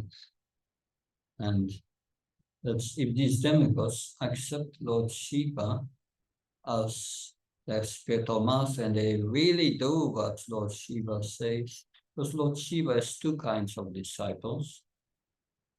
You have to be careful. Lord Shiva's is as disciples who are they are ghosts, spirits, and creatures in the mode of ignorance. That's one kind of desire, a disciple, and Lord Shiva fulfills all their desires. But he has also great sages as disciples, and he teaches them Bhakti, pure devotion. So it depends if they want to become the disciple of Lord Shiva, what's their motivation? Do they want pure devotional service? Then Krishna, then Lord Shiva will instruct them in the pure devotional service. But if not, yeah. But one has to accept a spiritual master in this disciplic succession. But on the heavenly planets, like the disciple of that, like Indra is a disciple of Viraspati. But the problem is that Indra is still a little proud, and he's not really surrendered to his spiritual master. And he does foolish things because he's bewildered by the mode of passion and the influence of the heavenly planets. And we will see again and again he's getting in trouble with Krishna. That he gets trouble to the Vrajavasis with the Govardhan, lifting of Govardhan, and then later Krishna goes with Satyabham to the heavenly planets, and Satyabham said, yeah, you have given to Rukmini, so one Parijata flower, can I have also have one? And Krishna said, why one flower? Let's take the whole tree here. And he goes to the heavenly planets and takes the tree, and then Indra said, this is my tree. That, and they had a fight with so they are completely bewildered because the influence of Sanskrit is so strong. And you are bound by it. So you can accept the spiritual master, but it's not going to help really. One has to come to this earth. This earth is a blessing. Earthly planets. It's not only the only planet, earthly planets. That in the human form of life, we get higher intelligence to understand. We can understand emotions. We have that capacity. On the heavenly planets, too much passion. One cannot come into goodness, practice pure goodness. Is still too much sense of, although the enjoyment is there, but subtle. It's not the gross passion like here. It's subtle. It's very strong. And it takes away, this lust takes away your intelligence. Because going to the heavenly planets, what's the use? You have to come back. it's all temporary. The demigods are also temporary, so they can only give temporary boons. That Possible to go from a heavenly planet like Indra? Can you only go to like Indra from Earth planet? well, there are two paths. There is the path of Nivrittamar and Pavrittimar. Nivrittimar is renunciation of Krishna consciousness. That's a direct path. Pavrittimar is a low path, slow path. You go up to the heavenly planets, and then you go to higher planets, and higher planets. Usually, the yogis on the earth, they may go, and the tapasvis, they go to Marloka, Tapaloka, Satyaloka, that which is Brahmaloka, that these are the highest planetary systems. Like if the distance between the Earth and the heavenly planets, like if it's 1 meter, we say then it's just a comparison. 1 meter, then the distance between the Svargaloka, the heavenly planets, and these higher planetary systems is 1 million kilometers. It's so far away. But the idea is, by the Pavrittimar, is you are acting in such a way that you always go higher and higher. And when you come to this highest planetary system, Satyaloka, then if Brahma is a devotee, at the end of the creation, when the final destruction comes, Brahma is going to the spiritual world, and they go with him. But mostly that path, that Pavrittimar, going first to the heavenly planets and then higher and higher, it's very risky part, because it never happens. You go to the heavenly planets, then you fall back. And then you become a worm in stool, and then to all the species again. You become a cow, and then you become a human being again, and then you try again. So, because it is so risky that definitely in practice it doesn't work. Yeah, but I still beg you, let me finish because otherwise, because we will finish today, but we will have already to go till 7 o'clock. Because we have so many questions that I cannot present the philosophy. So let's wait till the end and go for questions again. So those who go to the heavenly planets, they only want sense gratification. But that sense gratification is a problem if one is attached to sense gratification. And what's the problem? Krishna explained in the next verse.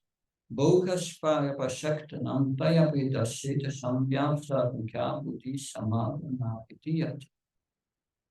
That in the minds of one is too attached to sense enjoyment and material opulence, who are bewildered by such things, the resolute determination for devotion and service to the Supreme Lord does not take place.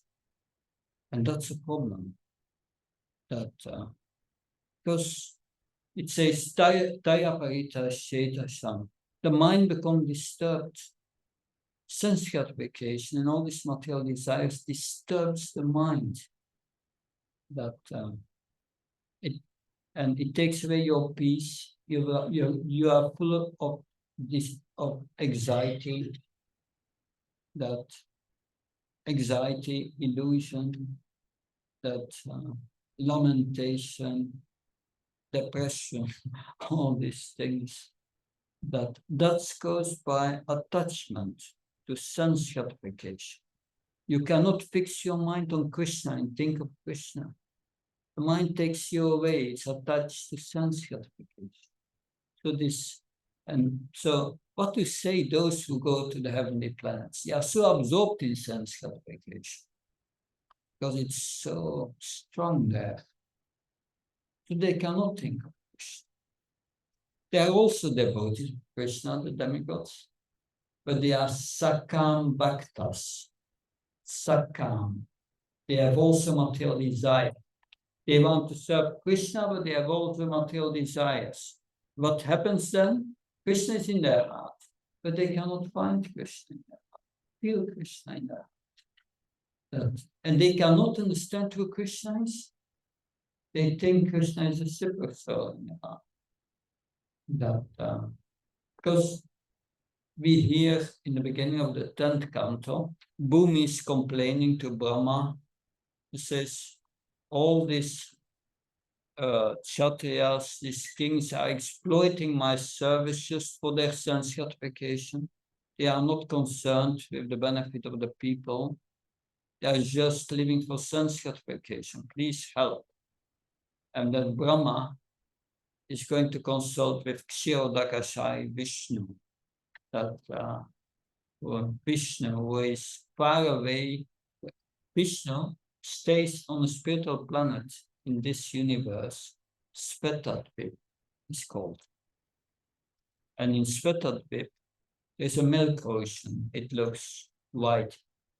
And far away in this ocean, they cannot see it. There is Kshirodakashayi Vishnu lying on Ananta Shesh and is massaged by Lakshmi, but they cannot see him. So all these demigods, they go to the beach and they start to meditate on Lord Vishnu to get in contact with him. But none of the demigods can get in contact with Vishnu. And why? Tayaparita Shetasam. Their mind is too disturbed. But the only one who can come in contact is the pure devotee, Lord Brahma. And Brahma gets a message. He comes in contact. And the message is to all the demigods, you take birth. You take birth in the Yadu dynasty to assist Krishna when he appears. And he will take care of all these Kshatriyas who are trying to exploit the earth. You take birth. And that's what the demigods did. But they took birth in the Yadu dynasty. So most of these Yadus were demigods. But they were living in Dwarka with Krishna. But there were also pure devotees living. like, Rohini, like Uddhav. Uddhav was Krishna's pure devotee. And Uddhav was feeling compassion for all these yadus who were demigods. When in Dwarka, blue clouds came over the Bhakti hill, then Uddhav was remembering Krishna because they had the same color as Krishna's complexion, and he started to dance in ecstasy. And all these yadus, these demigods, they were saying, this Uddhav is a little mad. But Uddhav was feeling compassion for these yadus, these demigods. So they are like a fish in the water. The fish in the water sees the moonshine, but they cannot understand the fish what the moon is. They cannot understand what the moon is. So similarly, these demigods, these yadus, they are living with Krishna, but they cannot understand who Krishna is. They think Krishna is Kshirodakasai Vishnu, the super soul in everyone's heart. They cannot understand that he is Bhagavan, the source of everything and the source of Kshirodakasai Vishnu. So he was feeling compassion for them. So they cannot understand who Krishna is, really. That because they are too disturbed. That text 45. Now Krishna will say, this is this flowery language of the Vedas, this process of going to the heavenly planets. This is not real.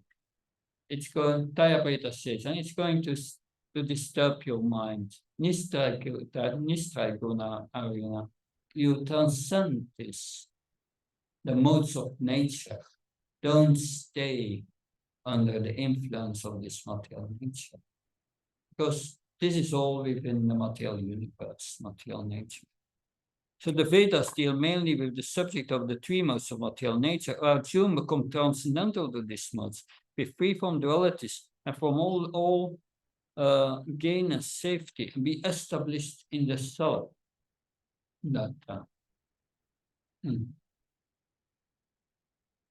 So as long as the material body exists, Prabhupada writes, there are reactions of the modes of nature. Because this body is a reaction of the modes of nature. That's this body that we have created in previous lives. This is the reaction of what we did to this body. And one has to learn tolerance in the face of duality such as happiness and distress, cold and warmth, and by tolerating such dualities, become free from anxieties regarding gain and loss. The Krishna said, don't go to these heavenly planets. All these desires will come up in your mind, and just tolerate that. Don't act upon it. Tolerate that. And be peaceful. And then you will be, when you are peaceful, you will be able to think of Krishna. And then you can come to the transcendental position. But for this, one must fully depend, learn to fully depend on Krishna. And then text 46, I think here, 46, 44, disturbing elements in the mind, discussed. Of course, lust of love, although that's an important question. Lust will disturb the mind. that we love Krishna, will focus on it. So when I satisfy Lord Krishna, then I become truly satisfied. See all this devotees smiling, most brahmacharis, that the danger of women and wealth makes you a servant of Maya. That is going to disturb your mind. This is very dangerous. These are attachments. That is how you become a servant of Maya, of the illusory energy, and become completely covered by the material energy. So, rowing a boat without lifting the anchor, what does it mean? We must give up this tendency for sense gratification. This tendency for sense gratification is like an anchor. And we have to lift it, we have to purify our heart. Otherwise, we cannot make spiritual advancement. Because it disturbs the mind. You try to chant Hare Krishna, but your mind goes to sense gratification, not to Krishna. So that's lust is the enemy number one. We will hear that in the 3rd chapter. Hearing about Krishna and understanding the dangers of material attachment. 2 things. When we hear the Bhagavatam, there are so many stories we will hear about the dangers of material attachment. We will hear about Bharat Maharaj in the 5th canto, how he became attached to a deer and became a deer in his next life. Although he was on the spiritual path, dangers of material attachment. But when we hear the Bhagavatam, we learn about these dangers. And we learn how to focus our mind on Krishna and become purified.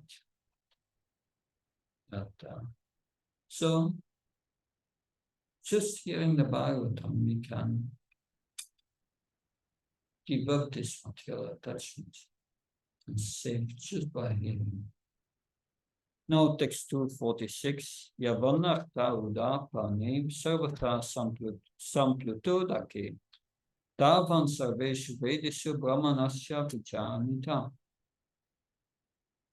All purposes served by a small well can at once be served by a great reservoir of water.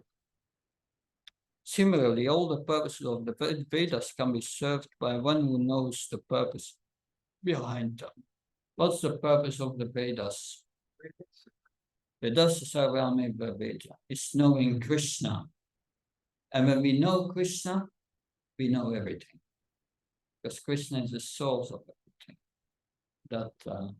When we know Krishna, when we practice Krishna consciousness, our material desires will be removed, we will become purified,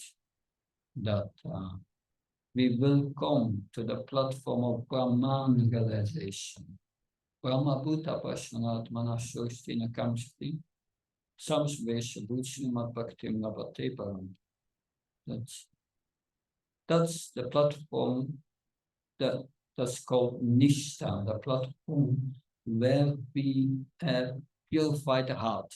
The purification is done, Nishtha. It will bring us to Brahman realization. And then, when our heart is pure, we become attracted to Krishna, Ruchi. And then we are Shakti. We become very much attracted to Krishna, and we realize Krishna in the heart. That is the realization of the yogis. It's the same practice, hearing about Krishna, chanting about Krishna, remembering Krishna, serving Krishna.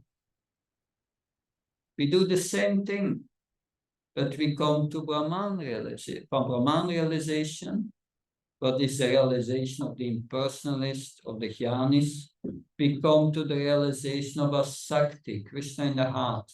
Krishna is in our heart. Srila Prabhupada said, Krishna is in our heart, and we have a television set in the heart in which we can see Krishna, but now the television set is broken. You have to repair it. And then we feel Krishna every moment in the heart. So that is Paramatma realization, the realization of the yogis. What's the purpose of yogi, of the yogis? 6th chapter Bhagavad Gita, Chitatmana Prasantatma. It's conquering the mind, controlling the mind. Chitatmana Prasantatma, and then one becomes peaceful, when all material desires are gone. And then Paramatma Samahita, then the super soul is reached. That's the purpose of yoga, according to Bhagavad Gita. It's not to get mystic powers, yoga. It's not for your health. No, it's Paramatma Samahita. And at the end of the 6th chapter, Krishna says, Yoganam Apisarvanam Matkanam Atmanam Shadbam Vachiteshman Samyukta Tamimuta. Highest yoga is one who is united with me within the heart in love. So that's Paramatma realization. But then Bhava comes. One start to develop love for Krishna. And then Prema, love for Krishna, Bhagavan realization. And it's all the same process. Those in the spiritual world, what are they doing? They are hearing about Krishna, speaking about Krishna, worshipping Krishna.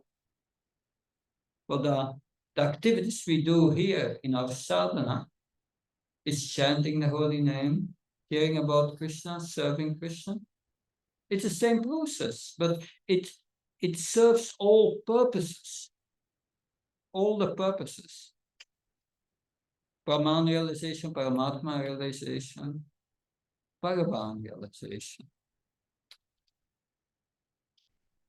So the rituals and sacrifices mentioned in the Karma Kanda division of the Vedic literature are meant to encourage gradual development of self-realization. That's called Pavriti Marg. It's many, many, many lifetimes and very risky business. And the purpose of self-realization is mentioned in the 15th chapter. It is to know Krishna. Why is that so important, knowing Krishna?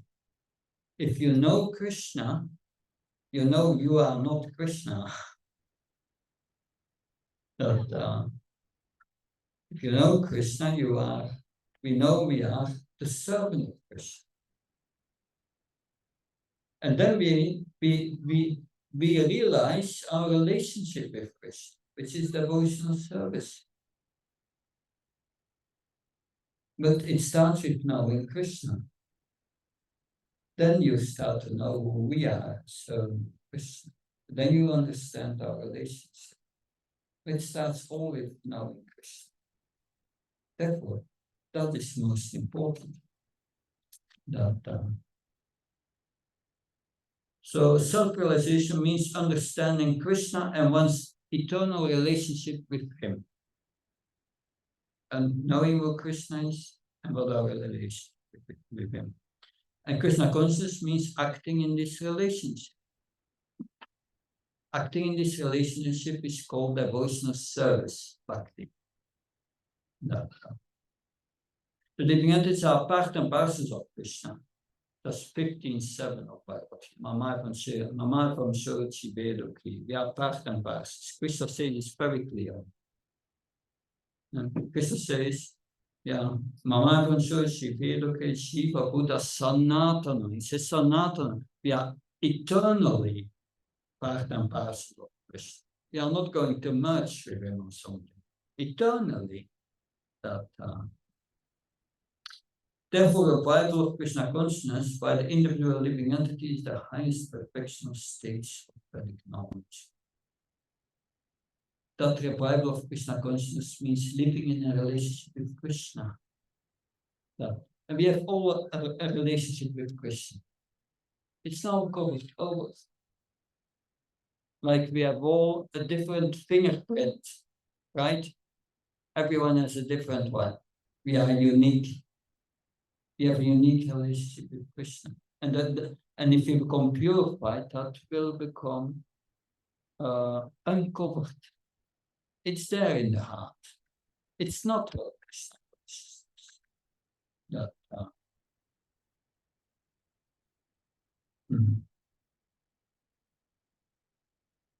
Okay. Text 47.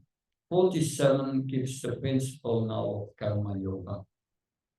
Karma yoga, acting without attachment. Attachment, no attachment, positive or negative. Karmani Badakarish Ma Padishkadashna, Karma Polerito, Bokmat, Sangat Karma. You have a right to perform your prescribed duty, but you are not entitled to the fruits of action. Never consider yourself the cause of the result of your duties, and never be attached to not doing your duties.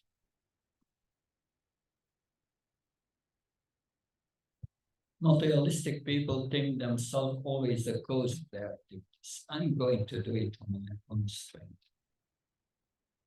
But the devotee thinks, I will serve Krishna. I try my best to get good results. But only if Krishna willing, if he empowers me, I can do things. Therefore, a devotee always prays before doing anything to the spiritual master. Om Jnana Timana Syachana Sexual Imita Tasman Shigore. By the mercy of the spiritual master, he opened my eyes. We were blinded by ignorance. That and only by his mercy I can come out of ignorance. He gives the torch of ignorance, or the torch of knowledge, and brings me out of ignorance. So we pray to the spiritual master. Lord Brahma also, when that this is in the Bhagavatam, before he starts the creation, he prays to the Lord, and he prays for three things. He prays for empowerment. He prays for inner reflection, and he's praying for protection against illusion energy. So the devotee knows, I'm going to do something, but if Krishna does not empower me, I cannot do anything. And yeah, he wants to be protected by illusion energy. And the Lord, he replies to Brahma, all what you have prayed for is granted, as long as you are engaging fully in my devotional service, you will protect it against the illusory energy. So this principle in this verse here is very important. We should act in such a way that we are not consider ourselves the cause of our. Krishna is the cause of our activities. We endeavor, but we can only do things by His mercy. During the Damodar month, Mother Yasoda is binding Krishna, and she had 2 fingers too short. What's the meaning of according to our acharyas of these 2 fingers? Who knows? When in the Damodar Lila, Mother Yasoda tries to bind Krishna, and with her ropes, she has always 2 fingers too short. She cannot bind Krishna. endeavor by mother, and the reciprocation is the mercy by Lord. Always these two things. That's how the devotee thinks. I'm trying my best, but we need the mercy of the Lord. Without the mercy of the Lord, it cannot be accomplished. So we never think ourselves the cause of the results of our activities. And we should not be attached to these results. Because when we are attached to the results, what happens? That is also the cause of action. It becomes responsible. What does it mean, the cause of action? He becomes the enjoyer and the sufferer of the reactions of his own actions. And this is the law of nature. No escape from that. So Arjuna's non-participation in the battle is another side of attachment. Such attachment never leads one to the path of salvation. Any attachment, positive or negative, is cause for bondage. Inaction is sinful. Therefore, fighting as a matter of duty was the only auspicious path of salvation.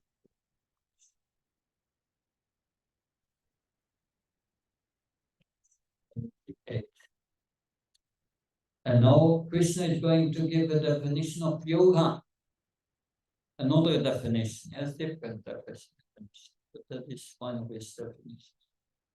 Yoga stanko and karmani sangam chakpadananshana siddhasitya samam bhutva samadham yoga uchate. Before your duty equipoise. O Arjuna, abandoning all attachment to success or failure, such equanimity is called yoga. So not be attached to the results, equal in success or failure. We do our best to serve Krishna. The results is for him. We do our best to do the best result. Yes, that's our duty. But what happens finally? It's up to Krishna. And we accept whatever situation he brings us. The purport. Yeah. Krishna tells Arjuna that he should act in yoga. And what is that yoga? Yoga means to concentrate the mind upon the Supreme by controlling the ever-disturbing senses. And who is the Supreme? The Supreme is the Lord. And because he himself is telling Arjuna to fight, Arjuna has nothing to do with the results of the fight. Just to follow the order. This is service, doing his service.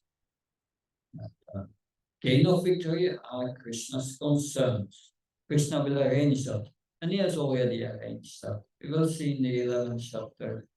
He will show his universal form, and all the universal form is eating Dronacharya, Deland, Krishna. He has already arranged before it happens. So Krishna is the big director of everything. He's organizing the whole drama. And we will see later that when after the battle of Kurukshetra, Krishna, Yudhishthira, and they go to Gandhari and Dhritarashtra to console them because their hundreds of sons have been killed. And Gandhari says to Krishna, I know you have all organized this. You are behind everything, and I curse you that all your dynasty, other dynasty will vanish. He knew it. So by Krishna consciousness, only one can have the sense of give up the sense of proprietorship. So yes, a devotee never thinks this is mine. he may think Krishna as putting this under my care, and I should use it in his service. That's what he thinks, but he doesn't think this is mine. That's poison. So one has to become the servant of Krishna, or the servant of the servant of Krishna. That is the right way to discharge duty in Krishna consciousness. It alone can one help to act in yoga. No, if you act in that way, okay, then you are performing yoga. You are linking up with Krishna. But if you don't act in that way, that you have to be very careful. Because all other activities are vulnerable to Krishna states. Dharena, Yabram, Karma, Buddhi, Yogam, Dhananjaya. Buddha, Sharanamam, Vichakipana, Forhita, O Dhananjaya. Keep all abominable activities far distant by devotion service, and in that consciousness surrender to the Lord. Those who want to enjoy the fruits of their work are misers. The devotee never does things with enjoyment, for his own enjoyment. But one who has actually come to understand one's constitutional position as an eternal servitor of the Lord gives up all engagement save working in Krishna consciousness. Only the misers desire to enjoy the fruit of their own work, just to be further entangled in material bondage. So one must think himself always as a servant of the servant.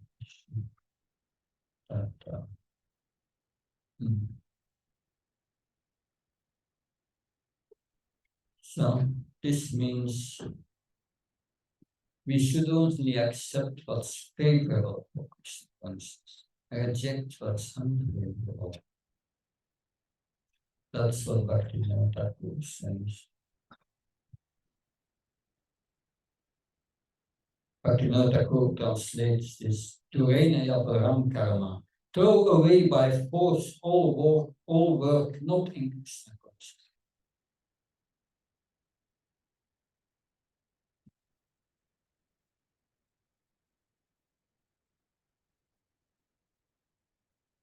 So Krishna, as Arjuna before said, this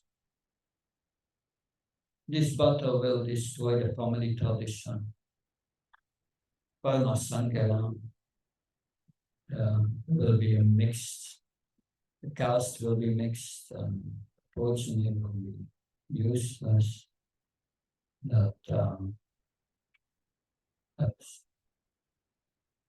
And he said, yes, this will end this practice of Pinda offering to the forefathers.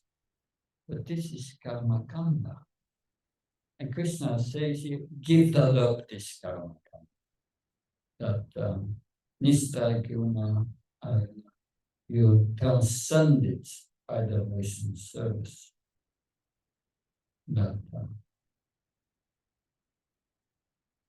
So also this verse, Karman Evadakaraste, that is a verse very much misused. 25 years ago, I went to India, and the government has put everywhere big billboards with Krishna and Arjuna, and underneath Karman Evadakaraste, everyone has to do one's duty. But they forget the second line,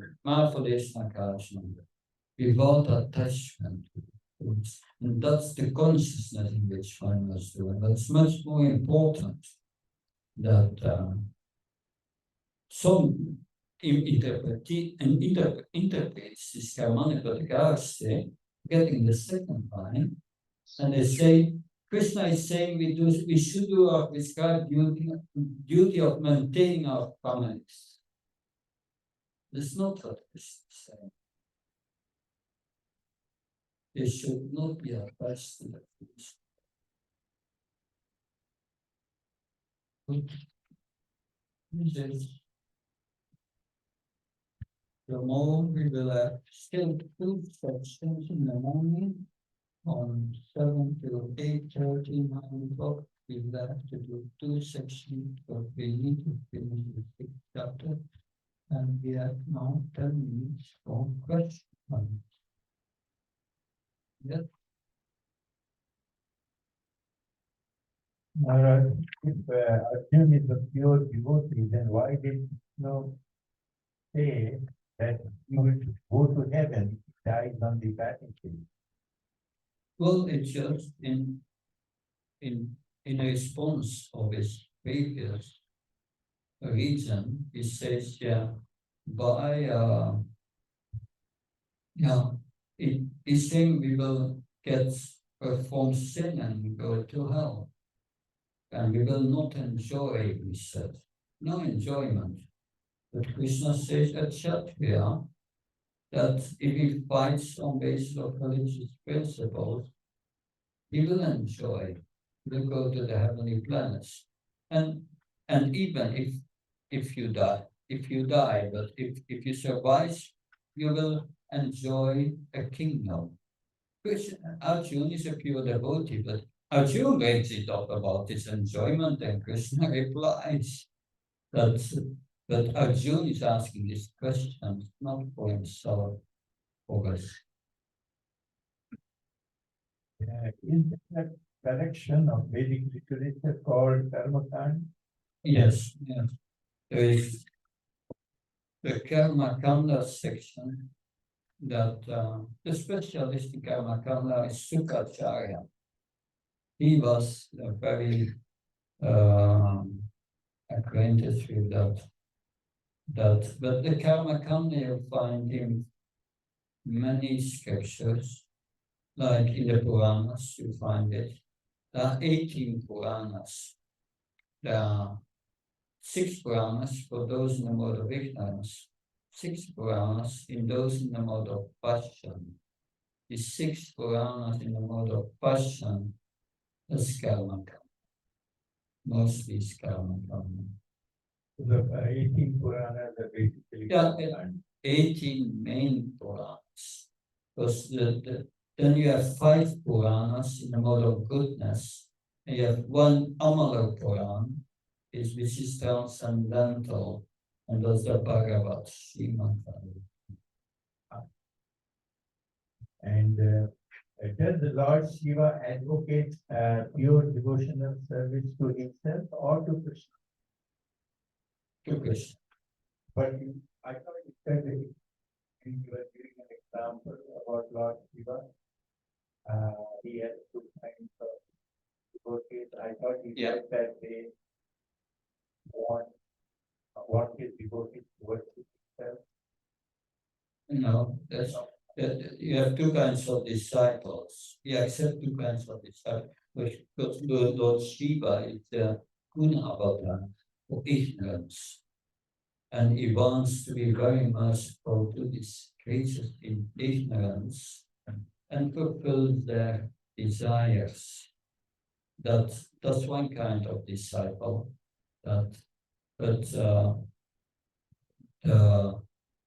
Then he has great sages like even Narada Muni comes to his lectures, and they instruct. Shiva instructs them at Kailash on the banyan tree, instructs them the sign of pure devotion. That is how his real disciples. Okay. Yeah. Say that the heaven and the light on the heavenly planet. It's not eternal. Yes, sir. Robert,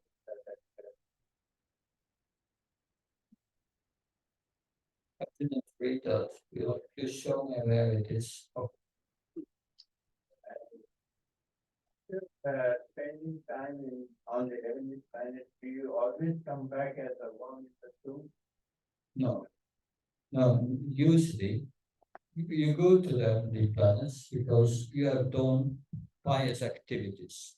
by giving charity, cows in charity, and by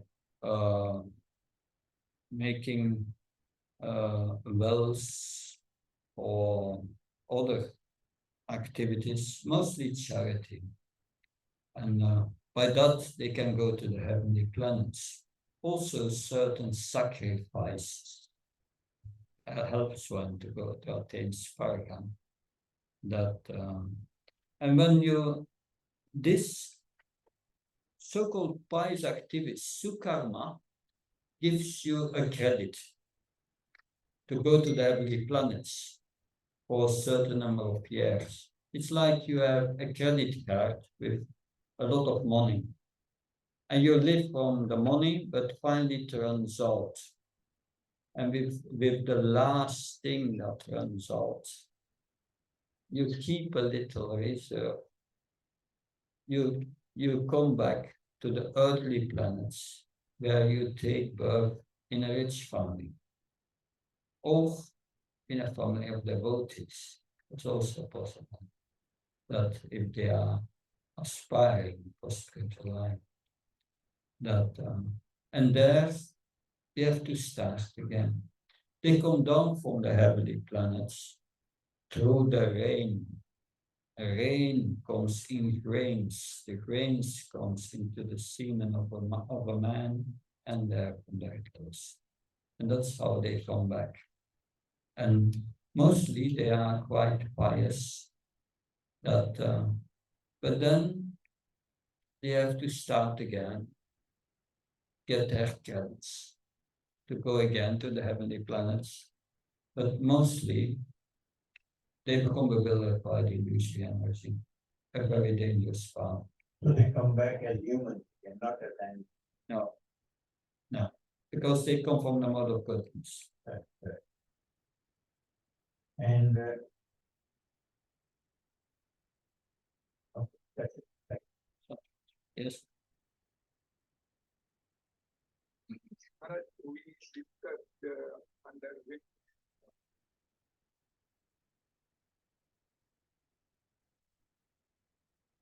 so we discussed under where Vajrata and the 43.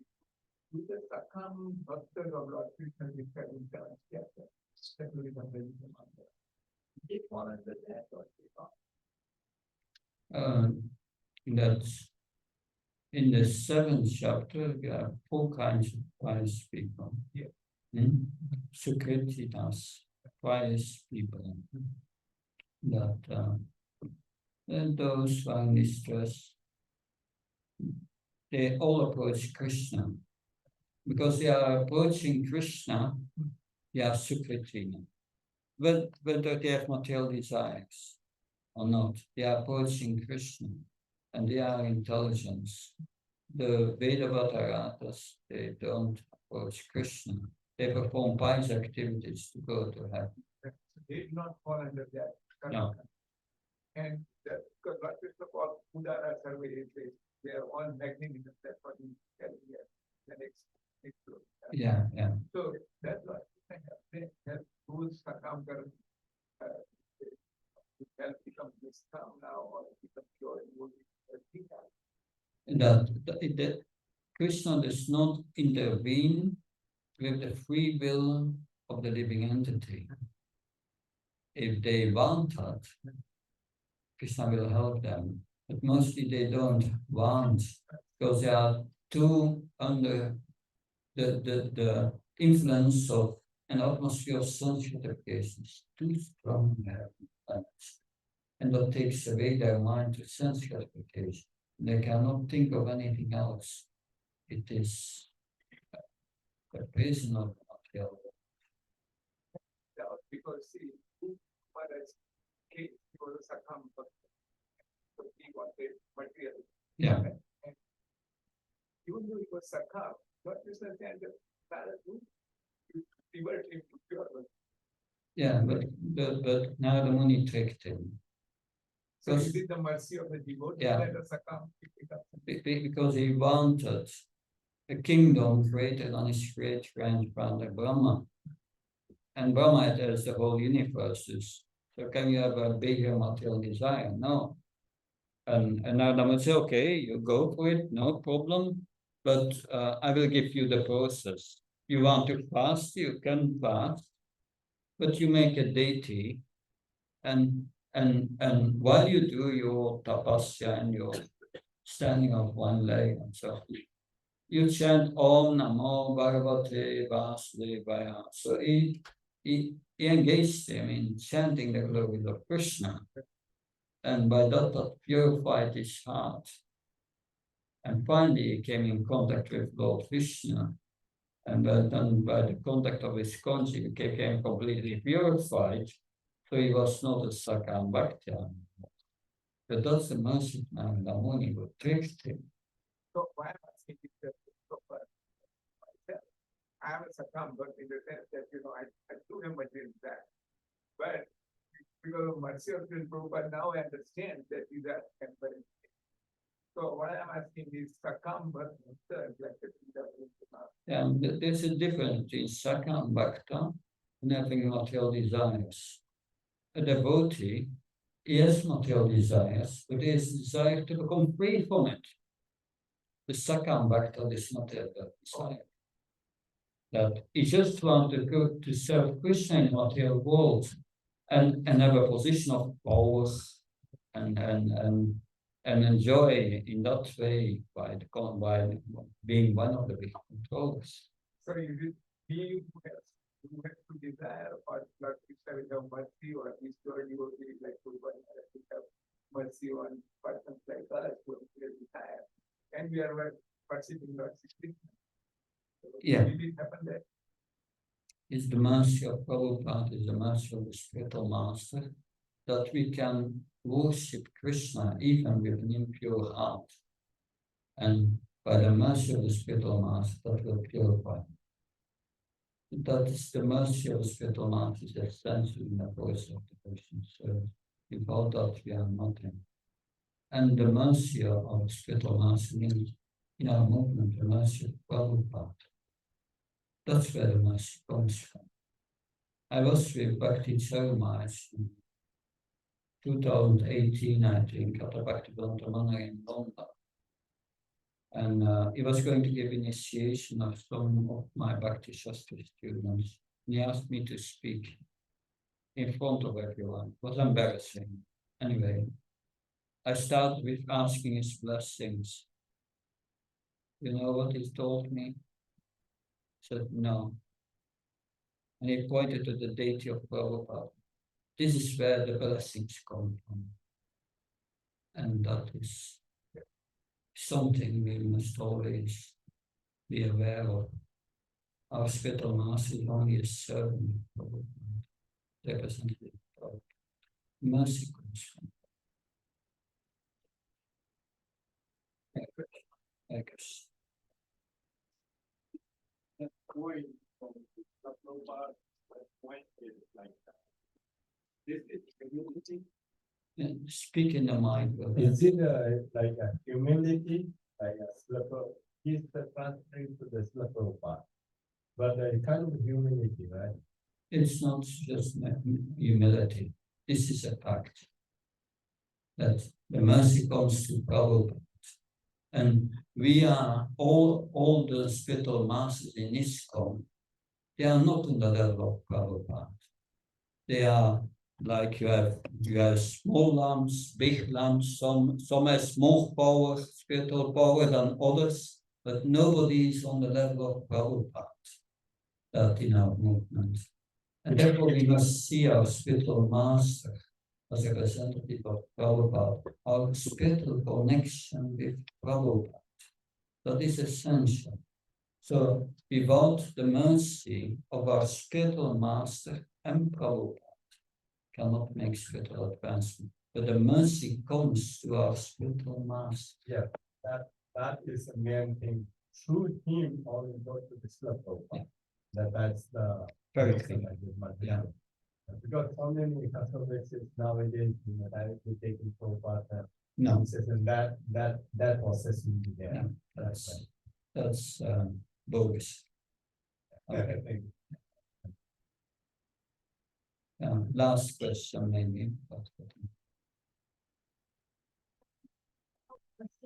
Like say, let's say couples, like husband and wife, they desire for a child and then they pray to Krishna and giving in Hare Krishna, the husband and wife, they pray to Gopalji, desiring for a child. Does that mean this is karma karma? Yes, if you desire a child, why do you desire a child? Then that will answer the question. You have to look at your motive. Is it selfish? I want children? Or is it a service to Krishna? So I cannot read the heart of the one who prays for this. What's their motivation at that point? Is it as a service of Krishna? Yeah, but if they want children and the children does not come and they become disturbed by it, that is a sign that there are material desires. Because there are selfish expectations. But that depends on the condition of the heart, the motivation. And we should be very careful not to judge anyone in that sense. That Krishna knows that. Because that's many times a source of making offenses to devotees. We should not judge their motivation, but they will know that if their motivation is selfish and it doesn't happen, they will feel pain. And that is the sign of expectations, selfish expectations. Is what I have to understand.